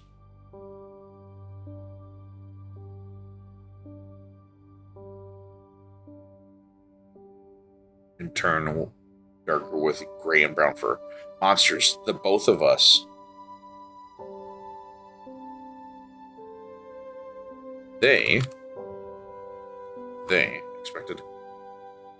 They created you, they created me. Monsters, the both of us, and they expect us not to give in to the primal needs we have. We crave the ending of life. These people are fuel for us. Don't deny yourself your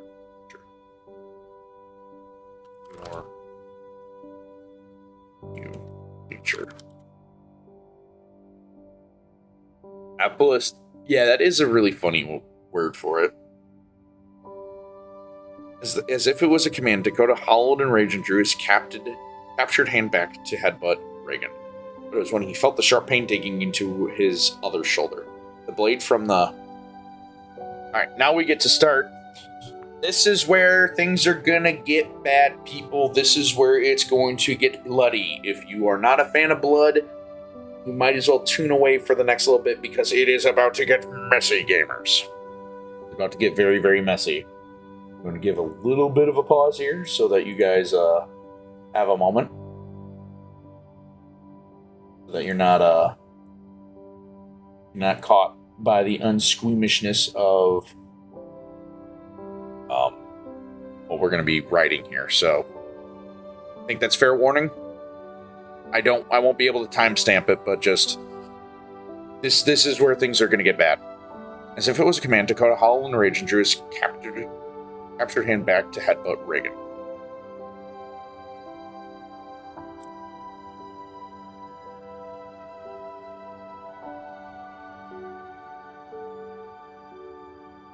That was when he felt the sharp pain dig into his other shoulder. The blade from the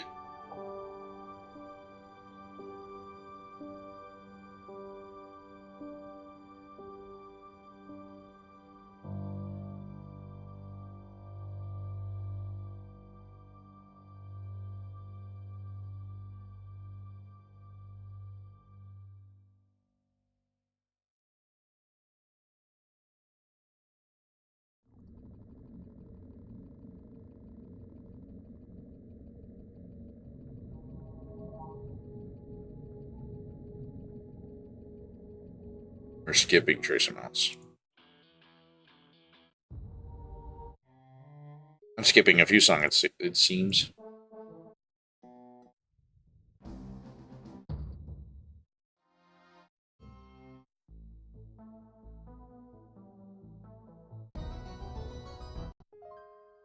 Maybe we can do difference for darkness.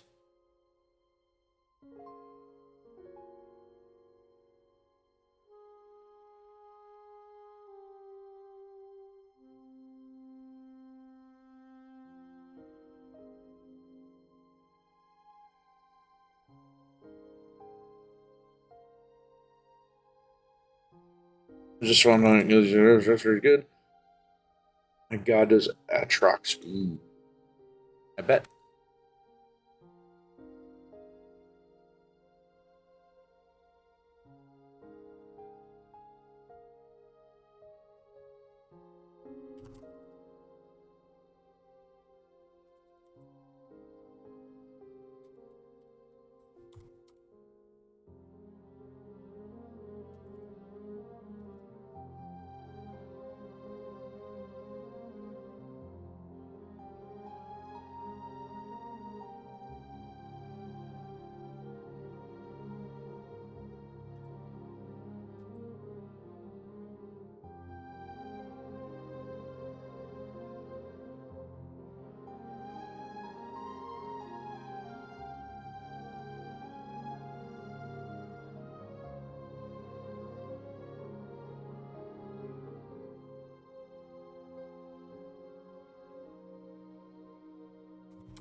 Hmm.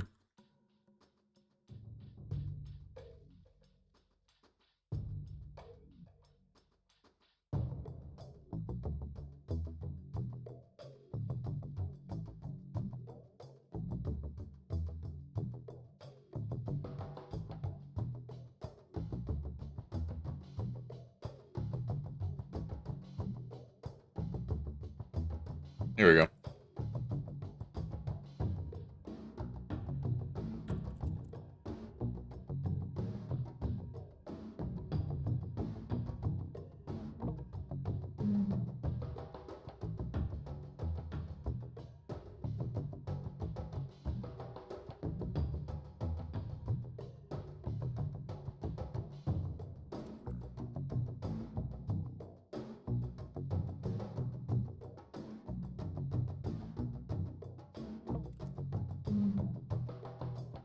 And Dakota end over end as the blade launched its metal into the bone.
Writhe. Why are you not wanting...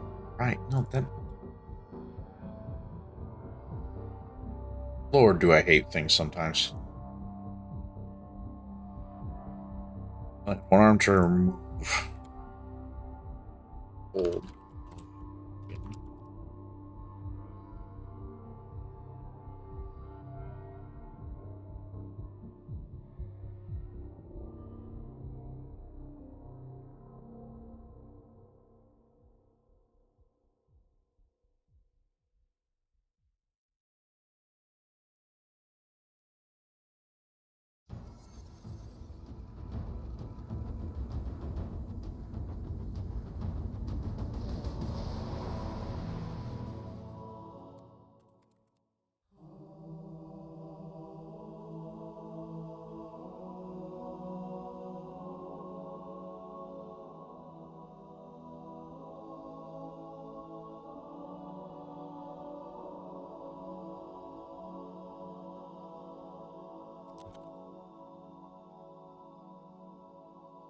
Oh. That is a very, very easy one. At any time. Right about. Sending it through Dakota unfathomable pain as he rideth about. In that grasp. He only had one arm to try to remove the hold of Reagan from around his throat.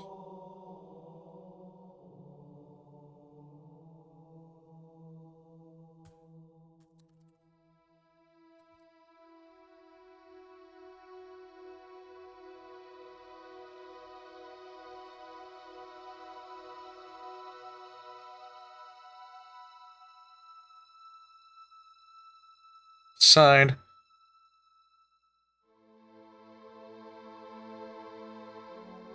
Blood running through the fur and dripping off of his fingers as the vampire simply lifted that arm up to drink. To drink the blood. To give him back.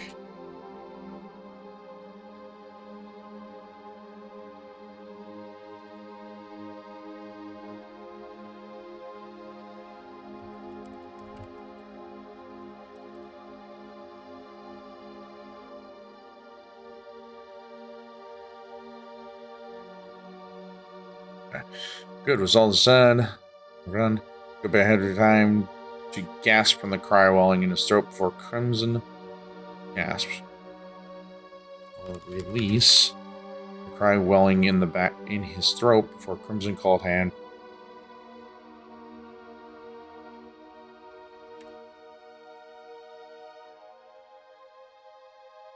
Digging those accursed energy claws into his neck.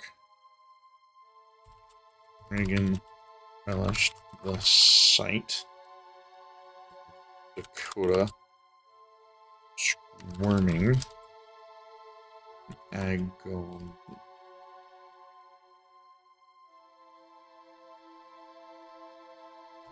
The blood magic seeping through his body. Sent the blood magic seeping through. Seeping out from.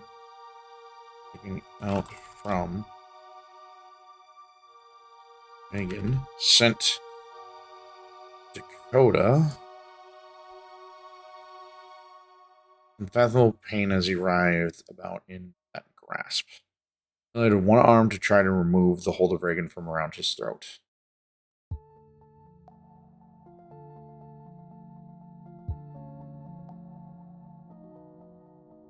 Dakota? Built Dakota, right? Aw, you lost again, Soup Dog. That sucks.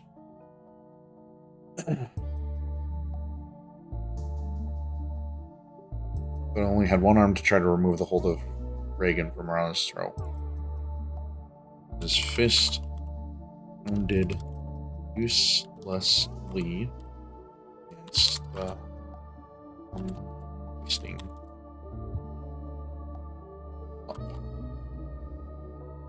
More of close prospect, what is it?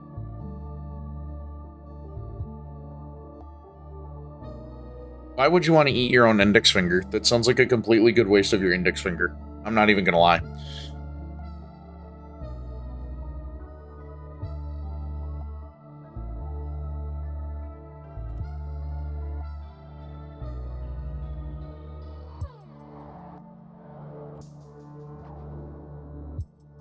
No, you need your thumb.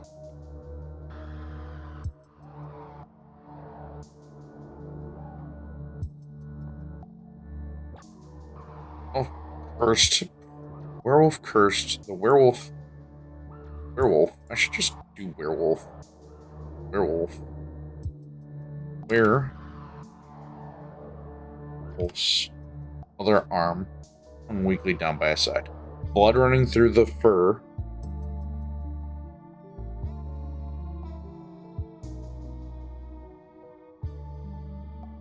Blood running down from the fur and dripping off his fingers. The thing simply lifted the arm up to drink from the blood to give back what energy he lost from Dakota's failed assault.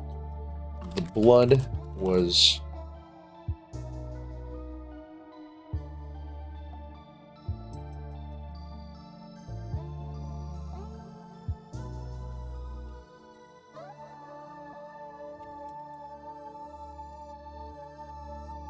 I mean, you technically don't need your middle finger, but like, why not just like eat chicken fingers instead of your fingers? You know, have like actual tasty fingers, not your fingers. I realized if we were to dive more into that context, that'd be completely out of pocket.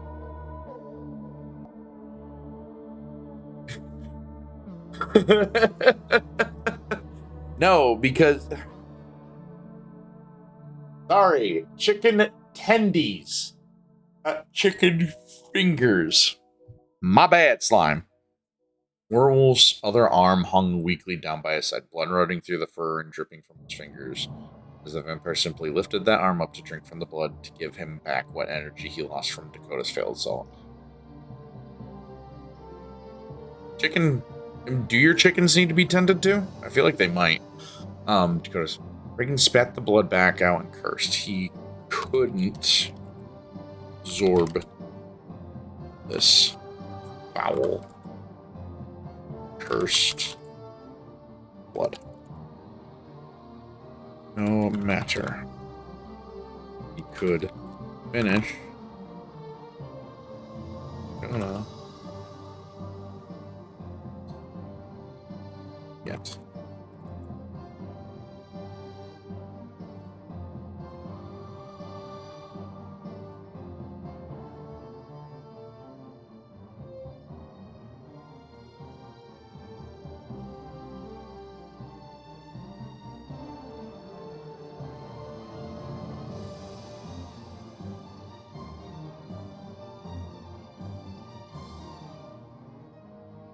Oh, that's good.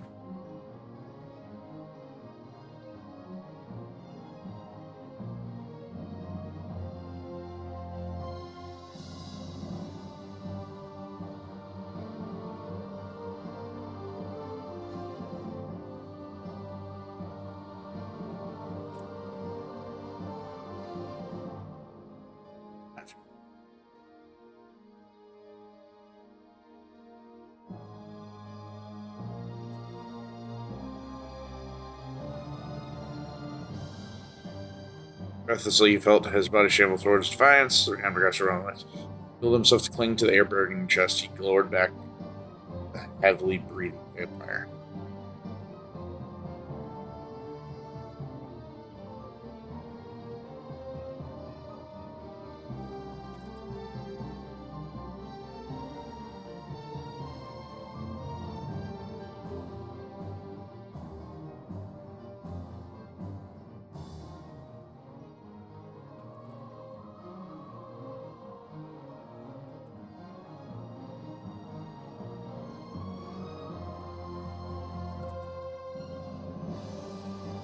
Burned now as his force. As the force he had exerted ran him, and he still took some damage. Yoda.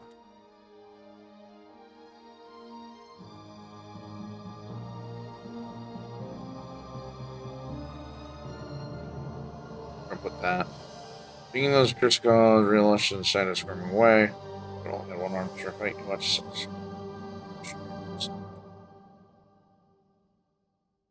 fist pounded useless. Watch beep soft laser. Vampire's lungs burned now as he was. Of course, he had exerted work. Still took some damage from the Dakota. The werewolf's other arm hung weak down by his side, blood running from the fur, dripping from his fingers as the vampire simply lifted the arm up to drink for the blood, get back what energy he lost from Dakota's filled assault. Regan spat the blood back out and cursed. He couldn't absorb this foul, cursed blood. Couldn't absorb this foul, cursed blood. No matter. He could finish off Dakota like this yet, but then he felt that bloodied hand clasp onto his forearms and dug claws into him. All began to burn on his flesh. Breathlessly, he felt his body shamble forward and find Sanagress around that. He willed himself to clean the air burning in his chest.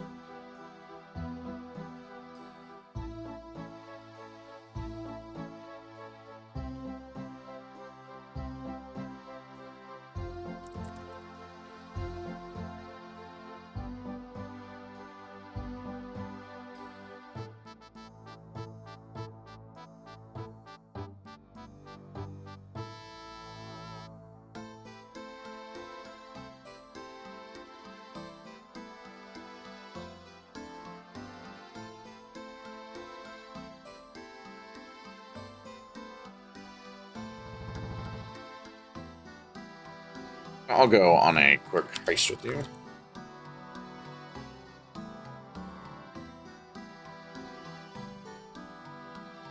He was trying to make his blood into a blessed spell.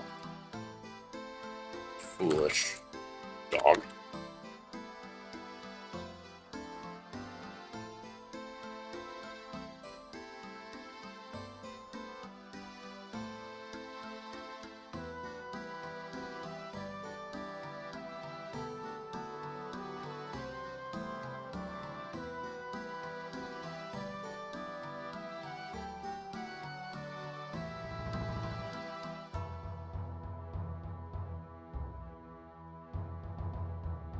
They're not going to beat Broly. I'm just going to save you the trouble. They're not going to be able to beat Broly. I mean, they might be able to like take on like Krillin or something like that, but any of the Saiyans, no, they're just going to fold because while they are strong, they're not planet or galaxy killers. Okay, relax. I need to take my brace off. Bump my mic stand. Sorry. I guess we're going to smash Dakota into the floor, bashing him hard into the concrete as it chipped, fragmented.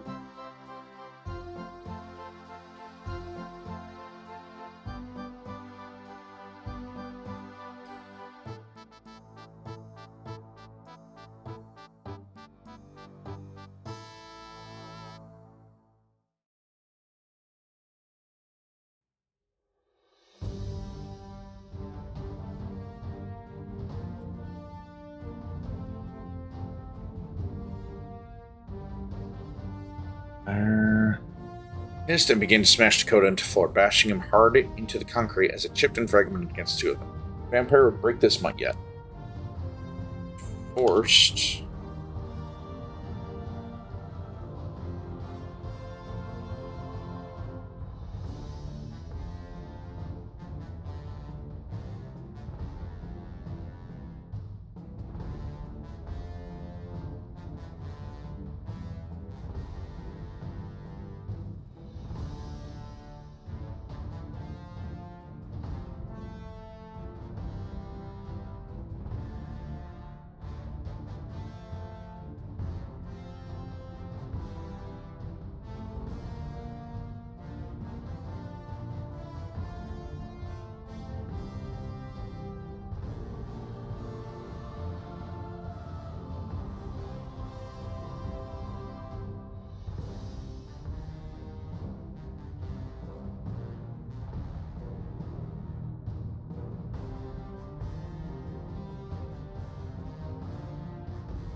Nicely done. I lost, though. Oh no, I lost. So it sends him through the floor. Dakota could only watch in.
So he sent them up through the floor, letting gravity and the force of the fall do it for him. Dakota can only watch helplessness as his body failed to react, having landed in a heap below before Reagan dropped down to his level. The werewolf tried to get up, but only found the boots kicking in against him hard as Reagan kicked and stomped to Dakota, keeping him down.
The Barons. Oh, jeez.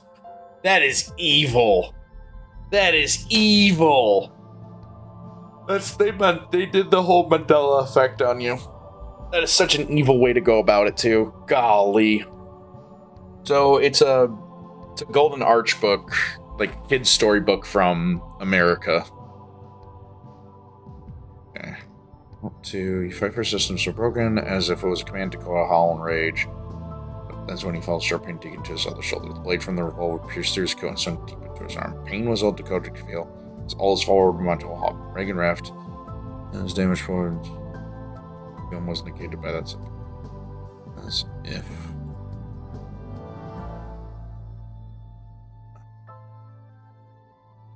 Yeah, I wouldn't assume you would. It seemed like a very like early American kind of, not early American. Seemed like a very American kind of book. It was a command to howl rage. After you feel it, he said, twist the blade in against Dakota as he. What I'm good. Digging those accursed claws into his neck, grill since it goes squirming in agony. The blood magic seeping out from the one arm to try and remove a hold of Reagan around his so he's pounding uselessly against the arm hoisting up, which beeped softly as it seemed to ignore the dire straits Dakota was in. The vampire's unburned now as the force he had exerted reminded him that he was still human. It still took some damage from Dakota. Werewolf's other hung weakly down by blood running from the fur. Blood running through the fur and dripping fingers. You can spit the blood out and back on purpose. He didn't deserve. He would finish off like. Then he felt that bloody hand clasp onto his forearm. Claws, dug claws.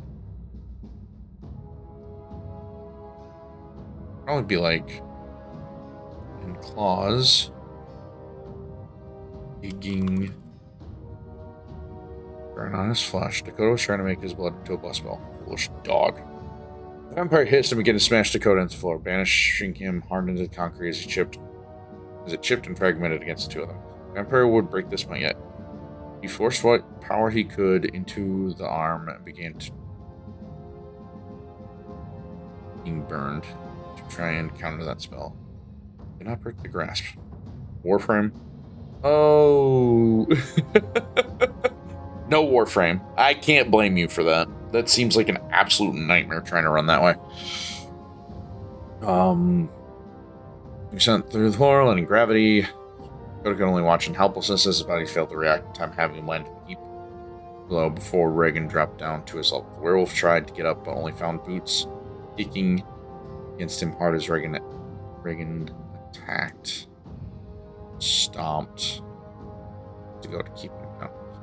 Felt the kick bring him up off the floor enough. Felt the kick.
Alright, let me see. So I sent them up through the floor, letting gravity and force. Do we have...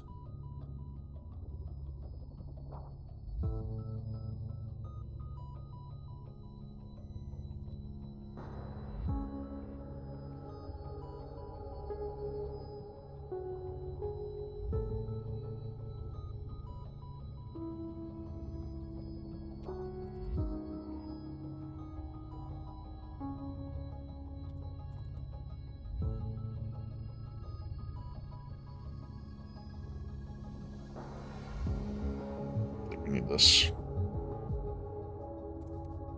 Feeling burned now as the force he had exerted reminded him that he was still human.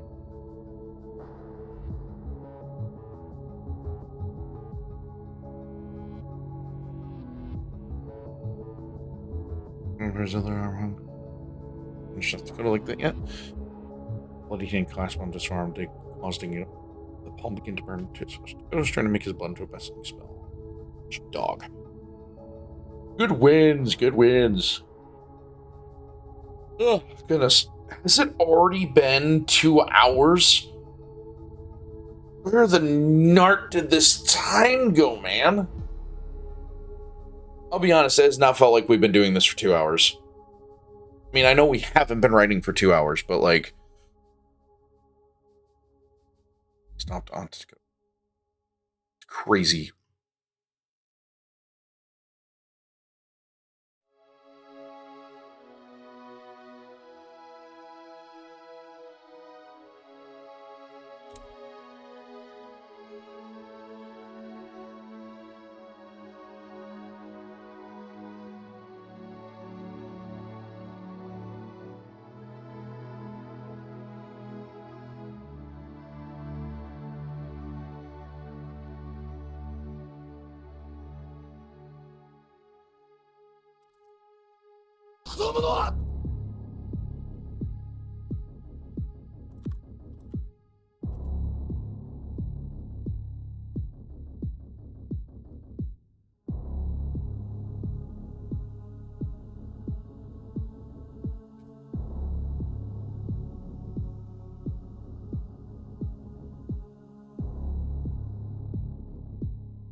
I know, right? I thought they were, and then they like explained how they were made, and I'm like, oh, I kind of don't like them as much anymore. Would have felt a kick bringing him up off the floor enough to watch him upwards, and slowly launch away into another pillar supporting the building. Could have cried out in rage and pain. Felt that blow remove the knife buried in his shoulder, not before it twisted about all the other.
So, we're going to start to the retort before using green soap building off the globe process.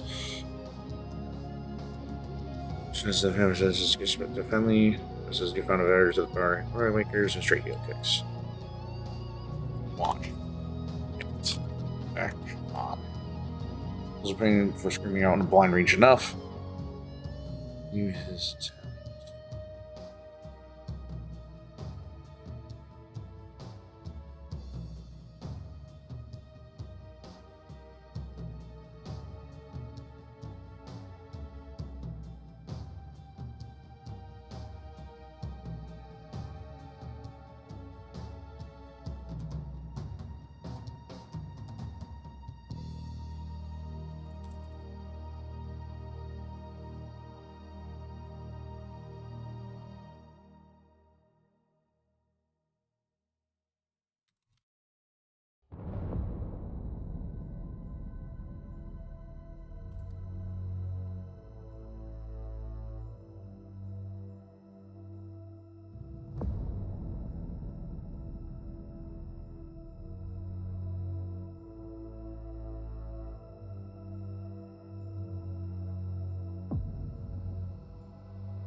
I feel like I might have oversold how bloody this was going to be.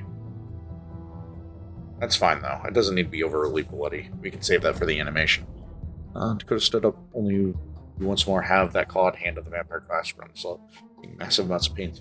As you have felt something else activate. Breathlessly, as if he felt his body shamble forward in defiance of the hand grasping around his neck, he willed himself to cling to the air burning in his chest. He lowered back at the heavily breathing vampire. So, Dakota began with weakened snark. You threw away your humanity for that? Dakota chokes out in retort before using a radiant spell, burning off his glove in the process. The spell connects with Reagan in his chest, causing the vampire to loosen his grasp on Dakota. Dakota presses his newfound advantage with barbaric one-handed haymakers and straight heel kicks. Empowered by the strength spell, forcing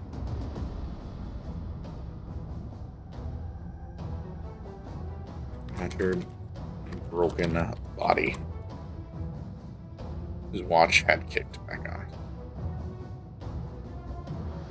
Falls in pain before screaming out in violent rage. Enough. Last bit of defiance, Dakota Mustard was now back to being punched out of him. Reagan leveled haymaker after haymaker into Dakota, each punch taking all Dakota Mustard parrying block with his last good arm. Eventually, though, that arm failed to rise up to protect. The fists begin to connect to the head.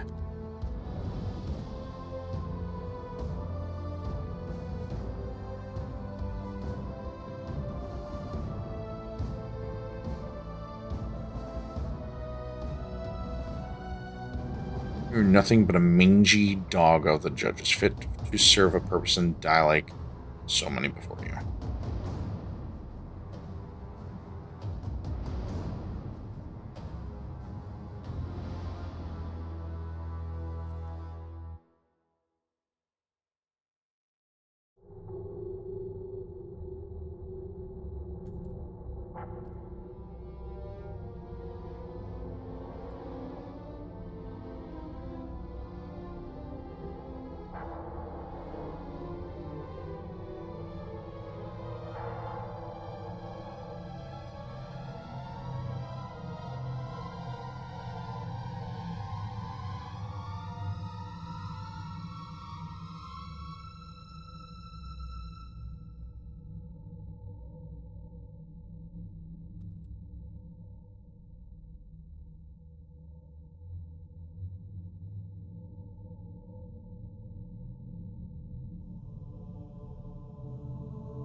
Roar! Sorry, I was silent there for a moment. I was thinking over things. You were nothing but the managing. The final punch sent Dakota down to his knees, looking down into the growing pool of blood caking into the dust and cement chips beneath him. He breathed heavily. Stars filled his vision as his mind raced for a sense of hope. Or was eerie. As the stars began to subside further back, he looked up to Reagan standing over him.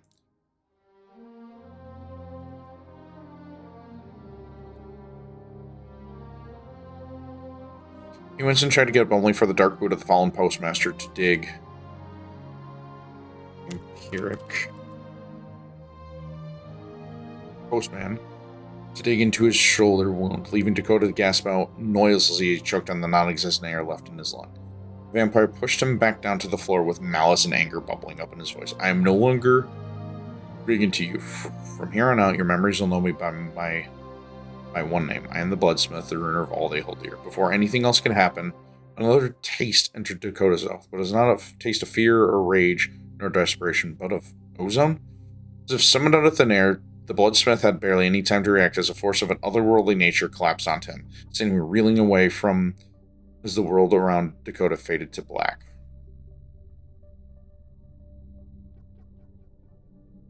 Eerie had now joined the fray. Okay.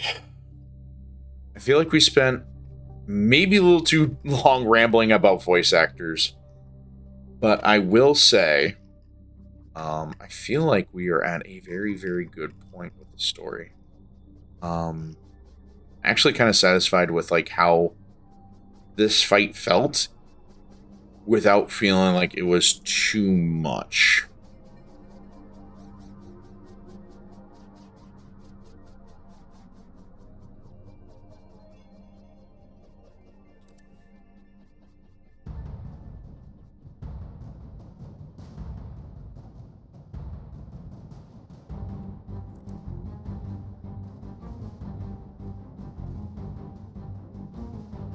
Right, so let's go ahead and read through this. Dakota felt it first before he realized what had truly happened. He growled a bit before feeling his fist being pushed back away from the body he had been punching repeatedly into the crack and broken support pillar behind the vampire. He willed his arm to go forward, but could only feel his footing slide below him. It seemed his luck was running out, and as his watch was not yet recharged. Desperation began to sink into his weary body. He had one option left. He didn't like this option. He didn't want to use this trump card. Sadly, though, Reagan knew this card before it was cast. You fight for a system that is so broken you cannot fathom it, the vampire hissed, pushing Dakota back as the terrible glow of Reagan's eyes pierced into Dakota's soul. They created you. They created me. The worlds trailed in the air as Dakota's eyes began to glow behind his visor. The hair on his head began to grow longer as his sleeveless arms began to turn darker with gray and brown fur. Monsters, the both of us. They expected us not to give in to the primal needs we have. We crave the ending of life. These people are fuel for us. Do not deny yourself your nature, your new nature. As if it was a command, Dakota howled in rage and drew his captured hand back in. And to bring Reagan head in so he could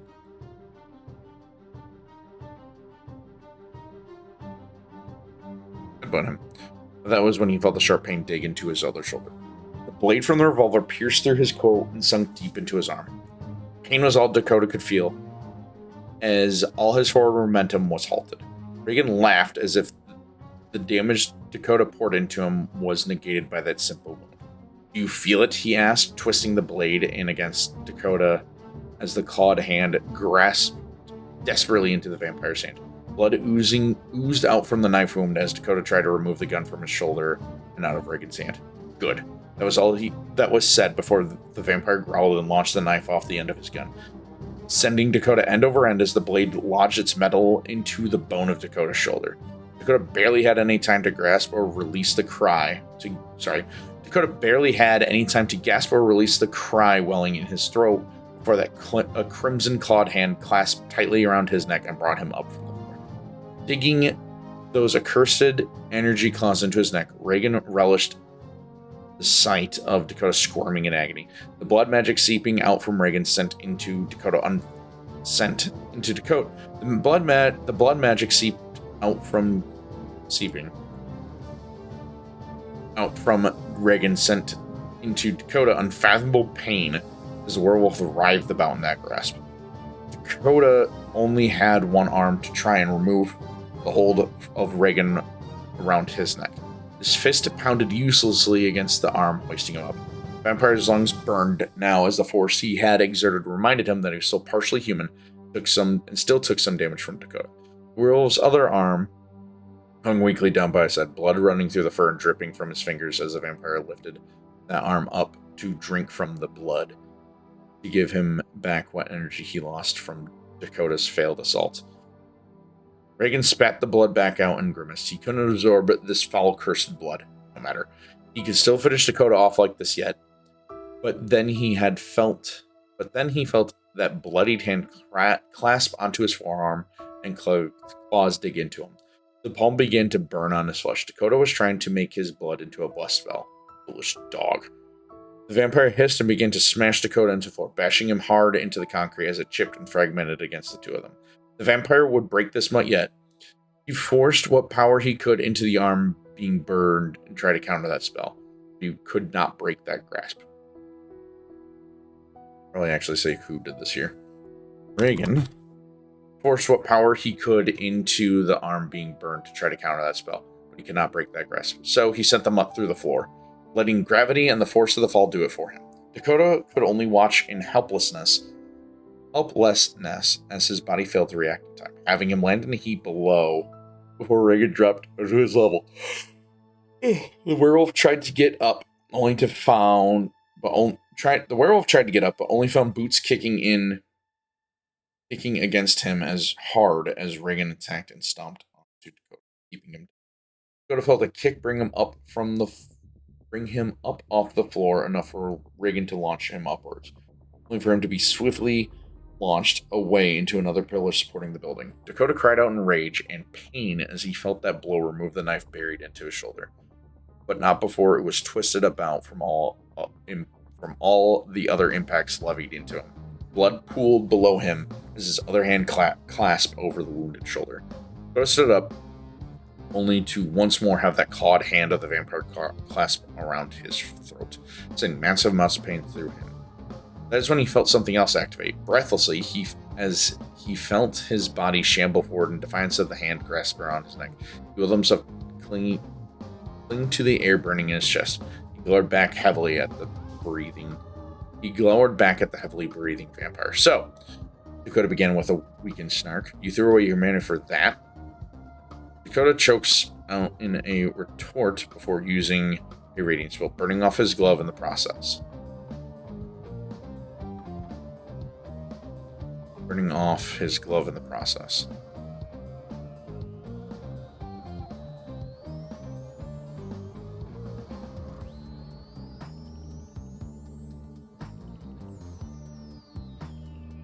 Now we don't need the glove there. The spell connects with Reagan in his chest, causing the vampire to loosen his grasp on Dakota. Dakota presses his newfound advantage with barbaric one-handed haymakers and straight heel kicks. Powered by the strength spell coursing through his battered and broken body, his watch had kicked back on. The vampire howled in pain before screaming out in blind rage, "Enough!" The last bits of defiance Dakota mustered was now back to being punched out of him, as Reagan leveled haymaker after haymaker into Dakota, each punch taking all Dakota could muster to parry and block with his last good arm. Eventually, though, the arm failed to rise to protect him, and the fists began to connect with the werewolf said, "You are nothing but a mangy dog of the judges, fit to serve a purpose and die like so many before you." Reagan hissed out in cold rage as he walked Dakota back towards another pillar, leaving Dakota's back against it as the vampire punch slashed and clawed into Dakota's body. The final punch sent Dakota down to his knees. Looking down into the growing pool of blood, taking into the dust and cement chips beneath him as he breathed heavily. Stars filled his visions as his mind raced for some sense of hope. Where was Eerie? As the stars began to subside from the impact, he looked up to Reagan standing over him. The vampire was breathless. He winced and tried to get up, only for a dark boot of the vampiric postman to dig into his shoulder wound, leaving Dakota to gasp out noiselessly as he choked on the non-existent air left. Vampire pushed him back down onto the floor with malice anger bubbling up in his voice. I am no longer Reagan to you. Here on out, your memories will know me by one name. I am the Bloodsmith, the ruiner of all they hold dear. Before anything else could happen, another taste entered Dakota's mouth, but it was a taste not of fear or rage nor desperation, but of ozone. As if summoned out of thin air, the Bloodsmith had barely any time to even react, as a force of some other worldly nature collapsed onto him, sending him reeling away as the world around Dakota faded to black. Eerie had now joined the fray. I think with that, we're going to have to call it there, because it is nearly 7:30. I've gone a little later than I wanted to tonight, but I think that's fine. Yeah, we will do more of this tomorrow. I'm sorry this is taking a lot of time, but it's kind of the fun of writing. So with that, though, we're going to call it there for tonight. Thank you. I do appreciate that. But as always, I do want to thank you guys so much for tuning in. As a heads up, I do not plan on streaming tomorrow. If I do, I'll post something midday. It's going to depend on how things go at work tomorrow. Yeah, the mouse controls for the Switch are actually surprisingly good, but I get the apprehension to wanting to use it, though, because it's like you're holding the controller vertically against the floor or against the tabletop, desktop, whatever. But back to what I was saying. If I do decide to stream on tomorrow, I will let you all know. Probably by around midday, or around 11 a.m. Eastern Standard Time. So pay attention to my social medias for that.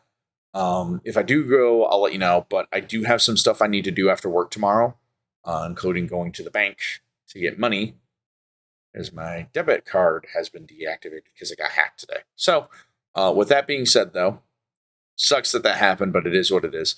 If I do go live tomorrow, I'll let you all know. But I do not plan on doing a Friday stream, as I will be going to the doctor's for an MRI appointment. So with all that being said, if you don't hear from me tomorrow, I will see you guys on Wednesday. We will probably be playing a game. I'm not sure which game, but I will. If we do play, I'll let you know. It might finally be either the Dishonored 2 DLC will start, or we'll start playing Titanfall 2. But yeah, pay attention here. I'll let you know when we go live next. It has still been a blast working on this setting and working on this with you all. Thank you for giving me the motivation to continue writing this project.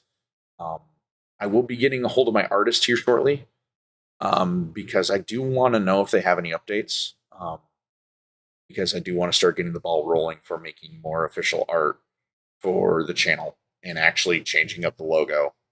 So it's not just Takanova, it can actually be a proper art for the character for this channel.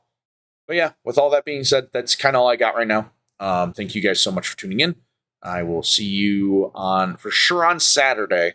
Otherwise, take care, everybody. Have a great night. Thank you for your time. I'll see you next time.